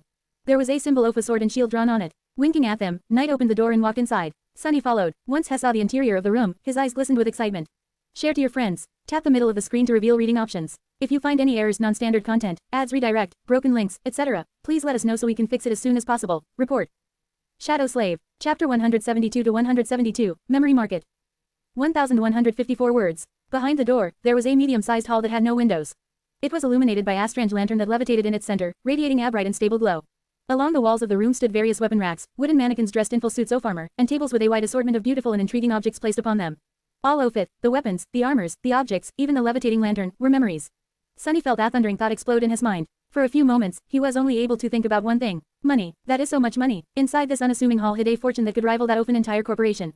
He was barely stopping himself from drooling. Sunny. Brought back from his covetous stupor, Sunny blinked a couple of times and glanced at Kai. The beautiful archer hesitated for a moment, then said, I was saying, this Ice He's in charge of this place. Only now did Sunny notice that there was someone else in the room. It was a man that was old by the standards of the Dark City, nearing 25 or so. He had a round face and cheerful eyes, which were currently full of doubt and hints of disgust.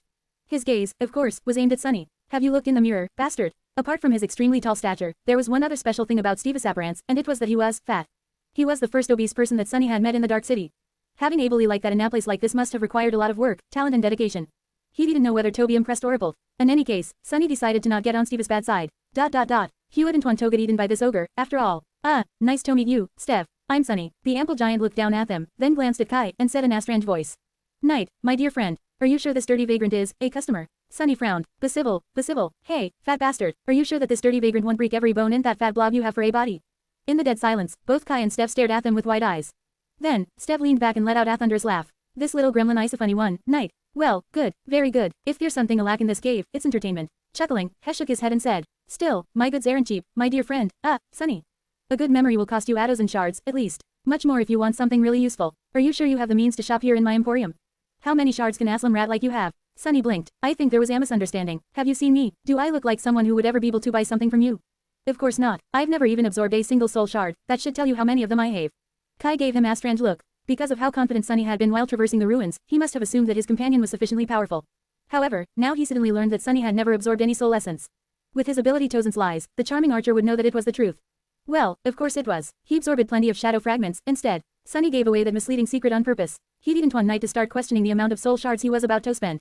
Letting the archer think that he was too obsessed with wealth to expend any on increasing his power would, hopefully, lessen the impact of it. Meanwhile, Sunny shook his head. No, Kai here is the one who'll be handing you the shards. I'm just here to point him at the right ones. I have an eye for good memories, you see. By which he meant that his eyes were literally capable of peering into the very essence of memories and discerning their true traits. But neither of them needed talk now that. Steph scratched the back of his head. Well, in that case, take a look around. Ask me any questions if something catches your eye. Then he glanced at Knight and scoffed. You could have just asked me for advice, you know. It's not like I can lie to you. Kai smiled with embarrassment. Yeah, sorry. When Steph walked away, he leaned to Sunny and whispered. Sub favor you wanted from my to pretend to buy a memory and then give it to you, so that no one knew that you have a hidden ace. Sunny stared at them. Actually, it was a good theory. Having a weapon or tool that no one knew about was a very good advantage. Unfortunately, Kai didn't really know who he was dealing with. Sunny shook his head. No, I didn't want you to buy a memory on my behalf. Then, with an earnest smile, headed. I want you to buy around 10. Kai beautiful green eyes widened. Leaving the charming archer struck dumb and speechless, Sunny walked away and started perusing the various memories on display. There were a lot of them. By his estimations, at least 100, if not more. All sorts of weapons immediately attracted his attention. There were straight swords, curved swords, estocs and rapiers, scimitars and sabers.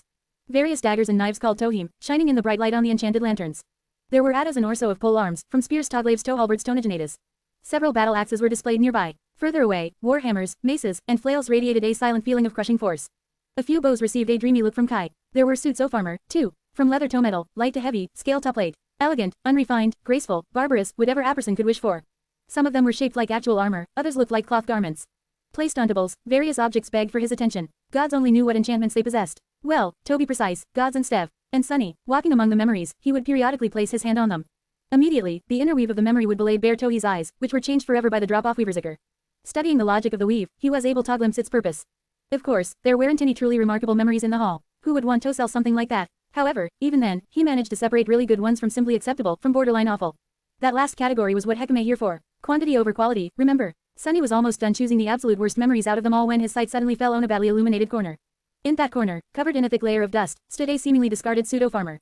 When Sunny saw it, his hands slightly trembled. Share to your friends. Enjoying this site? Support us via PayPal, Visa, MasterCard or crypto. Your donations help cover site maintenance and hosting costs. Tap the middle of the screen to reveal reading options. If you find any errors, non-standard content, ads redirect, broken links, etc., please let us know so we can fix it as soon as possible. Report. Shadow Slave. Chapter 173 to 173, Black Armor. 1,206 words. For a moment, Sunny froze. However, a second later he continued to behave just like before, as if nothing had happened. The first rule of haggling, never let the enemy see that you are interested in buying something. And Sunny was dead set on haggling until Stepshar started to bolt today. Pretending asked how he had not noticed the dusty armor, he walked around a bit more, slowly approaching the corner where it was displayed. Judging by the neglect with which the armor was kept, the master of the memory market did not know its true value. Sunny really wanted to keep it that way, because, if he was right, that armor was much more valuable than anything else here. He didn't know for sure, but suspected that it was nothing short of a true treasure. Because he recognized it, the pseudo-fancy and plate armor was jet black in color, its design intricate and solemn. It radiated a feeling of dark resolve and stalwart, adamantine grace. All parts of it were perfectly fitted to one another, creating an almost seamless barrier of impenetrable steel. Or rather, stone, because the dusty armor was almost exactly the same as one the Stone Saint was wearing. Of course, there were some differences. For starters, this one was somehow more impressive. It felt as how it had once belonged to a creature of higher status than the steadfast Shadow. While Shadow's armor was made out of dark granite, this one was cut out of pure black onyx. Its glossy surface seemed to absorb and devour any light that fell on it. And that was just in its dormant state. Once it was animated like that of the Stone Saint, who knew how fearsome it would become. Why was this treasure gathering dust in a badly lit corner of the memory market? Sunny frowned. Yes, he was most likely the only person in the Dark City who had seen the formidable living statues up close. But still, everything about the onyx armor screamed of how incredible of a memory it was. What was it doing here, neglected and seemingly forgotten? He had a lot of questions. Finally, he managed to reach the armor without showing how interested in it was. With a false expression of boredom on his face, Sunny raised a hand and absent-mindedly put it on the jet black breastplate. A moment later, his mask of boredom almost cracked. His pupils widened. What he saw beneath the surface of the armor shocked him to the core. The weave of ethereal diamond strings inside it was on a completely another level from anything he had ever seen. It was much more complex and vast than even that of the puppeteer's shroud. Which was not surprising, considering that there were no less than 6 glowing embers connecting each together. And those embers were much larger and brighter than those inside his current memories. Sunny gulped. In front of him, covered in dust, was an ascended memory of the 6th tier. Something that only a fallen terror could leave behind. Jackpot. His glee, however, did not last long. Almost instantly, Sunny noticed that there was something wrong with the weave of the onyx armor. It was damaged. Thousands of strings were torn apart, leaving the whole pattern broken and full of disharmony. Instead of flowing seamlessly, they floated in the darkness, untethered from each other in the nexuses. The whole thing was aimless. Fatsy couldn't feel any logic or purpose in the weave. It was simply not there anymore. Sunny frowned. How could a memory stay damaged beyond repair? That didn't make any sense. Memories were supposed to repair themselves inside the soul sea as long as they were not completely destroyed. This rule was pretty much universal. It couldn't be broken, unless a seed of understanding appeared in his mind. However, before Sunny could elaborate on his idea, Steph chuckled and put a giant hand on his shoulder. What some armor, right, my dear friend Sunny? Saying that, he leaned forward and laughed. Throughout Sunny's exploration of the memory market, Steph had approached him several times to describe the most alluring qualities of his wares or simply to chat. He was obviously bored out of his mind in this windowless hall. Sunny stared at them and blinked a couple of times. If you only knew what kind of a priceless treasure this is, fool. Of all the pieces of crap in this market of yours, this one is by far the most outrageous. I can hardly believe that you had the audacity to show it to people. By what he meant that it was genuinely the best memory in this whole room, if not in the whole castle, except for Gunlog's golden armor, of course. However, if it sounded as how he was blaming Steph for being shameless and trying to sell people another piece of crap, well, he couldn't do anything about that, right? Steph sighed. Usually, I would get into an argument and try to defend my inventory, but I can really disagree this time. This armor, no matter how awesome it looks, is indeed absolutely useless. It has been here from long before I was put in charge of the market, actually. I even consider it to be a sort of mascot. Sunny scratched the back of his head. How come no one ever bought it? He was pretty sure that Heck knew, but needed to hear what was Steve's explanation toggling how much the giant man understood.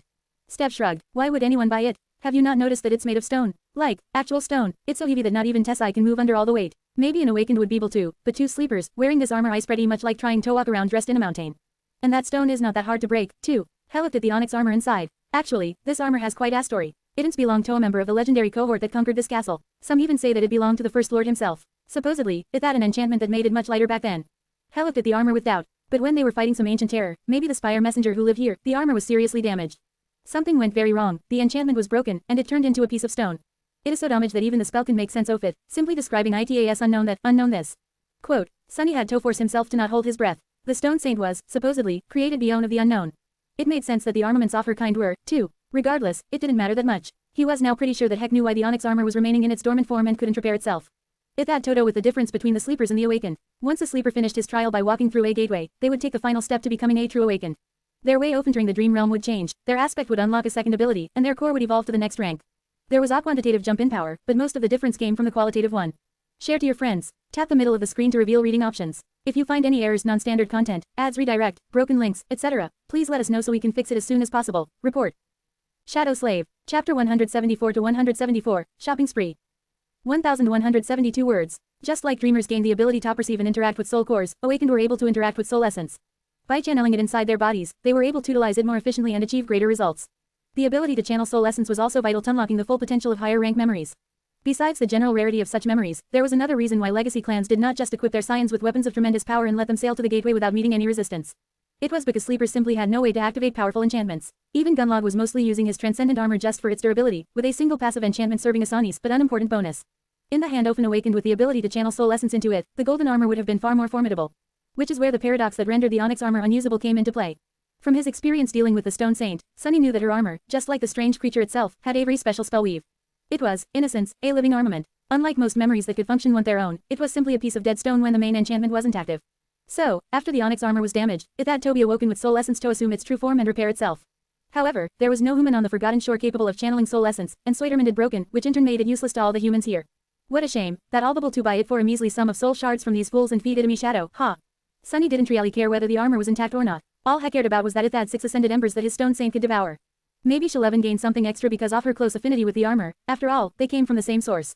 For a moment, Sunny considered the idea that his shadow might refuse to destroy the memory for the same reason, but then discarded it. She was just a shadow, after all. His will was her will, right? Now all that remained was to make the purchase. Sunny scoffed. Swaz, just a decoration. How tacky. Shaking his head, he threw one last glance at the onyx armor, forced himself to turn away, and continued to walk around the memory market. 10 minutes later, he walked over to Kai and silently handed him the rucksack. Then, Hennem had the memories he wanted him to buy. The charming young man blinked a couple of times, then said. Wait, you weren't joking. You really want to buy 10 memories? Sunny frowned at them and hissed. Keep your voice down. We need people to think that you are the one buying them, remember? Kai hesitated, then massaged his temples. Sunny, my friend, don't take it the wrong way, but you do know how much memories cost, right? Instead of answering, Sunny gestured to the rucksack. Open it, you idiot. The archer sighed and opened the clasp of the rucksack. Then, Helmos dropped it. Inside the crude backpack, dozens of soul shards were softly glowing in the dark. There were around 70 of them in there, at least. Kai Shan's trembled. Raising his head, he stared at Sunny with wide eyes and whispered with horror. Sunny, where did you get all these shards? 70 shards was more than most of the people in the Dark City would see in their lifetime. The contents of the unassuming rucksack were enough to start a chain of bloody conflicts that could culminate in Asmal war. Sunny stared at them and shrugged. What do you mean? They were just gathering dust in my bedroom. I would bring more, but the rest wouldn't fit in the rucksack. Kai looked asked how he was on the verge of fainting. Then, he blushed in embarrassment. I bet Hes remembering how he was bragging about being rich and tried to bribe me with a promise of whole shards, which, in his words, was a small fortune. While Sunny was silently gloating, a sudden shadow ran over the beautiful archer's face. An Asmal voice, he said. Wait, Sunny, did you say, bedroom? Sunny raised an eyebrow. Sure, why? Kai shut his eyes. So you actually live in that cathedral? There was no point in denying it anymore, really. That's right. Looking at Sunny with a pleading expression, the charming young man asked. Then what about the fallen devil? Is there really a fallen devil in that cathedral? Sunny looked at them with confusion. That bastard. Yup, Heshler. What about him? A shaky breath escaped from Kai's mouth. Looking weak and defeated, Hesh shook his head, opened his mouth, then closed it again and simply stared at a wall for some time. He had the look of famine who suddenly realized that nothing in the world made sense anymore. When Kai finally regained his ability to speak, his enchanting voice sounded strangely listless. I'll go by the memories, I guess. Sunny offered him a bright smile. That'd be great, thanks. Shaking his head, the archer called Stev over and slowly listed the memories that Sunny told him to buy, including the damaged onyx armor. With each next one Hennemed, Steve's expression grew weirder and weirder. By the end, he was almost green. Quote. Night, buddy, I really didn't want to offend our friend Sunny and your choice of advisors, but you literally chose the 10 worst memories I have in the inventory, by far. If it was anyone else, I would have been ecstatic to get rid of them. But, I simply can't offer this to you. Please, reconsider. Kai glanced at Sunny, asking what Toto. It seemed that he didn't want to see his new friend make a terrible mistake. Sunny smiled. Worst, you say. You said it yourself, right? Everyone heard that. I guess you'll give us a big discount then. Steph stared at them with a bizarre expression on his face. Then, he said, I didn't think you understand. When I say worst, what I mean is that they're trash. Complete trash. You'd understand what trash means, right? Sunny shrugged. Well, you know what they say. One man's trash is another man's breakfast. Wait, no. Another man's, treasure. Yeah, treasure. That's right. Sometime later, in an empty corridor of the bright castle, Kai took Sunny by the hand. A moment later, several sparks of energy traveled between them. Sunny tilted his head and listened to the silence. Soon, he heard the faintly familiar voice of the spell whisper. You have received a memory. You have received a memory. You have received a memory. After the 10th announcement, everything grew quiet again. Sunny grinned. Just like that, he had gained 10 memories to Tohi's shadow. He even managed to purchase a tier 6 ascended armor for the laughable sum of 7 soul shards. What a bargain. It is good Tobrich. However, soon the grin disappeared from his face. Instead, something dark glistened in his eyes. It was time to have a talk with Neffis. Share to your friends. Tap the middle of the screen to reveal reading options. If you find any errors, non-standard content, ads redirect, broken links, etc., please let us know so we can fix it as soon as possible. Report. Shadow Slave. Chapter 175 to 175, Reunion. 1,247 words. One the way out of the castle, Kai was strangely silent. Sunny didn't mind, because he had a lot to think about. Going back to that lodge, there were a lot of things there that he had hoped to never see, feel, or experience again. For a moment, he even thought about rushing straight back to his cathedral without making good on his promise. But why should he? It's not like he's to be invited back. Neffis was the one who wanted his help with something. Just pretend like you didn't care. Also, demand to be compensated for whatever it is they want you Toto. You're an outsider now, and your services won't keep. Yeah, that was the best option. Huey isn't going to agree to anything that didn't serve his own selfish interests. And there were a lot of things that Changing Star, with her thriving hunting party and following, could provide him with. There was this one thing in particular, something he really wanted Toto, but couldn't in his own. Maybe they would be able to help him with that. As he were approaching the lodge, Kai suddenly asked in a serious tone. Sunny, why did you want me to come with you, really? Sunny sighed, glancing at the charming archer, he hesitated, then said, I want you to tell my I'm being lied to. Kai frowned. It thought that Lady Neffis was your friend. Why are you so wary of her? Sunny chuckled. Was she a friend? Even he didn't know what exactly the two of them were to each other. Worse yet, Huey censor what they would become. She is the kind of friend you didn't really want to lower your guard around. Hell injured for a moment, then added. There's also a guy called Castor. Has the one he especially didn't trust. The archer raised his eyebrows. I've heard only good things about Castor. Why him specifically? Sunny cast a sideways glance at them and scowled. To be honest, Castor hadn't really done anything to deserve his hostility. But there just was something about the proud legacy that gave Sunny a familiar feeling. He was too perfect. In Sunny's experience, only people with bad intentions were capable of appearing so flawless. Perhaps he was wrong, but the policy of always assuming the worst had too clean of a track record to be abandoned now. He just gives meth creeps. Seemingly satisfied with this answer, Kai shrugged and followed Sunny into the lodge. The headquarters of Changing Star Shunting Party had changed a lot since his last visit. It had already looked pretty presentable back when he was a member, but now, the lodge was much more impressive. The first thing that caught the eye was that it had grown much bigger. During the months of his absence, additional structures were built to expand it both horizontally and vertically. Now, it was by far the largest building in the outer settlement, almost starting to resemble a small town hall. It was heavily fortified, too, especially from the side that faced the white road. A couple of lookouts were visible on the roof, observing the ruins below. They were wearing armor-type memories and holding bows in their hands. It was a far cry from how things were before. Inside, a lot of people were busy with various tasks. Sunny froze for a moment, disoriented by all the activity. Helmost felt asked how he had somehow mistakenly returned to the castle. The reason for it was not the neat and tastefully decorated interior, with warm carpets covering the stone floor and various tapestries hanging on the sturdy stone walls. No, the main difference was in how the people here comported themselves. The rot of hopelessness was almost gone from their eyes, replaced with energy and vigor. Sunny frowned. Why hasn't Gunlog put an end to all this yet? From everything that he saw, Neffys was almost asking to be destroyed. How was all of this possible? His grim thoughts were disrupted by a young woman who greeted them with a smile. Welcome, can I help you with something? Sunny stared at the smiling girl, trying to remember if knew her. No one came Tommen, trying to remove the scowl from his face, he answered in a flat tone. Neff is expecting me. The young woman blinked. Sorry, who is Neff? Sunny rolled his eyes. Sorry, Lady Neffys is expecting me. You know, Changing Star of the Immortal Flame clan. The young woman's eyes widened. Oh, I see, let me show you the way. Sunny wanted to retort that heck knew the way, but truth battled, Huey a sense that headed. With all the changes that happened to the lodge, he had no idea where things were. Went their way, they passed the tiny room that used to belong to him. Just as he were walking by, Sunny glanced inside and saw that it was now home to someone else. In fact, he recognized a couple of things that the new owner left on the narrow cot. They were Castor's, a corner of his mouth curled upward. Figures, it seemed asked how he was thoroughly replaced by the scion of the Han clan. Well, whatever, the cot was not very comfortable anyway, unlike his luxurious wide bed in the hidden chamber of the cathedral. Finally, the young woman led them to the area that used to be the central hall of the old lodge. Now, it was separated from the rest of it by a thick wall, with a sturdy wooden door barring the way inside. Sunny took a deep breath, then walked in. He had imagined that moment a lot of times in the past. Granted, he never thought that his reunion with the cohort would happen in the presence of an unreasonably attractive, washed-out pop star. But still, inside the room, a wide window opened onto a nearly breathtaking view of the dark city. One the wall beside it, a map of the ruins was littered with various markings that contained valuable information. They seemed to be much denser than before. There was a large wooden table beside the window, around which stood 7 makeshift chairs. Currently, only 2 were occupied. Effie was sitting alone, her feet unceremoniously resting on the table. As always, she looked extremely comfortable and relaxed. One the chair next to her, a beautiful blind girl was cradling a cup in her delicate hands. It was Cassie. Neffys and Castor stood near the map, discussing something with each other. The 4 of them were the core of the Immortal Flame hunting party.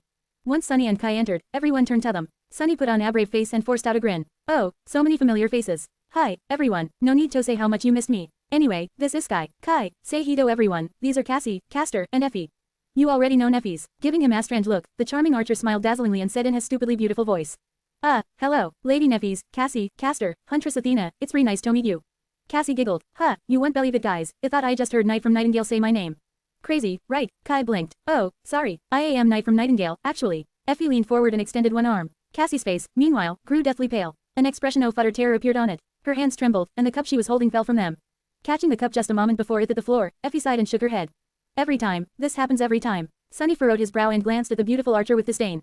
Oh come on, was that reaction really necessary? Share to your friends. Tap the middle of the screen to reveal reading options. If you find any errors, non-standard content, ads redirect, broken links, etc., please let us know so we can fix it as soon as possible. Report.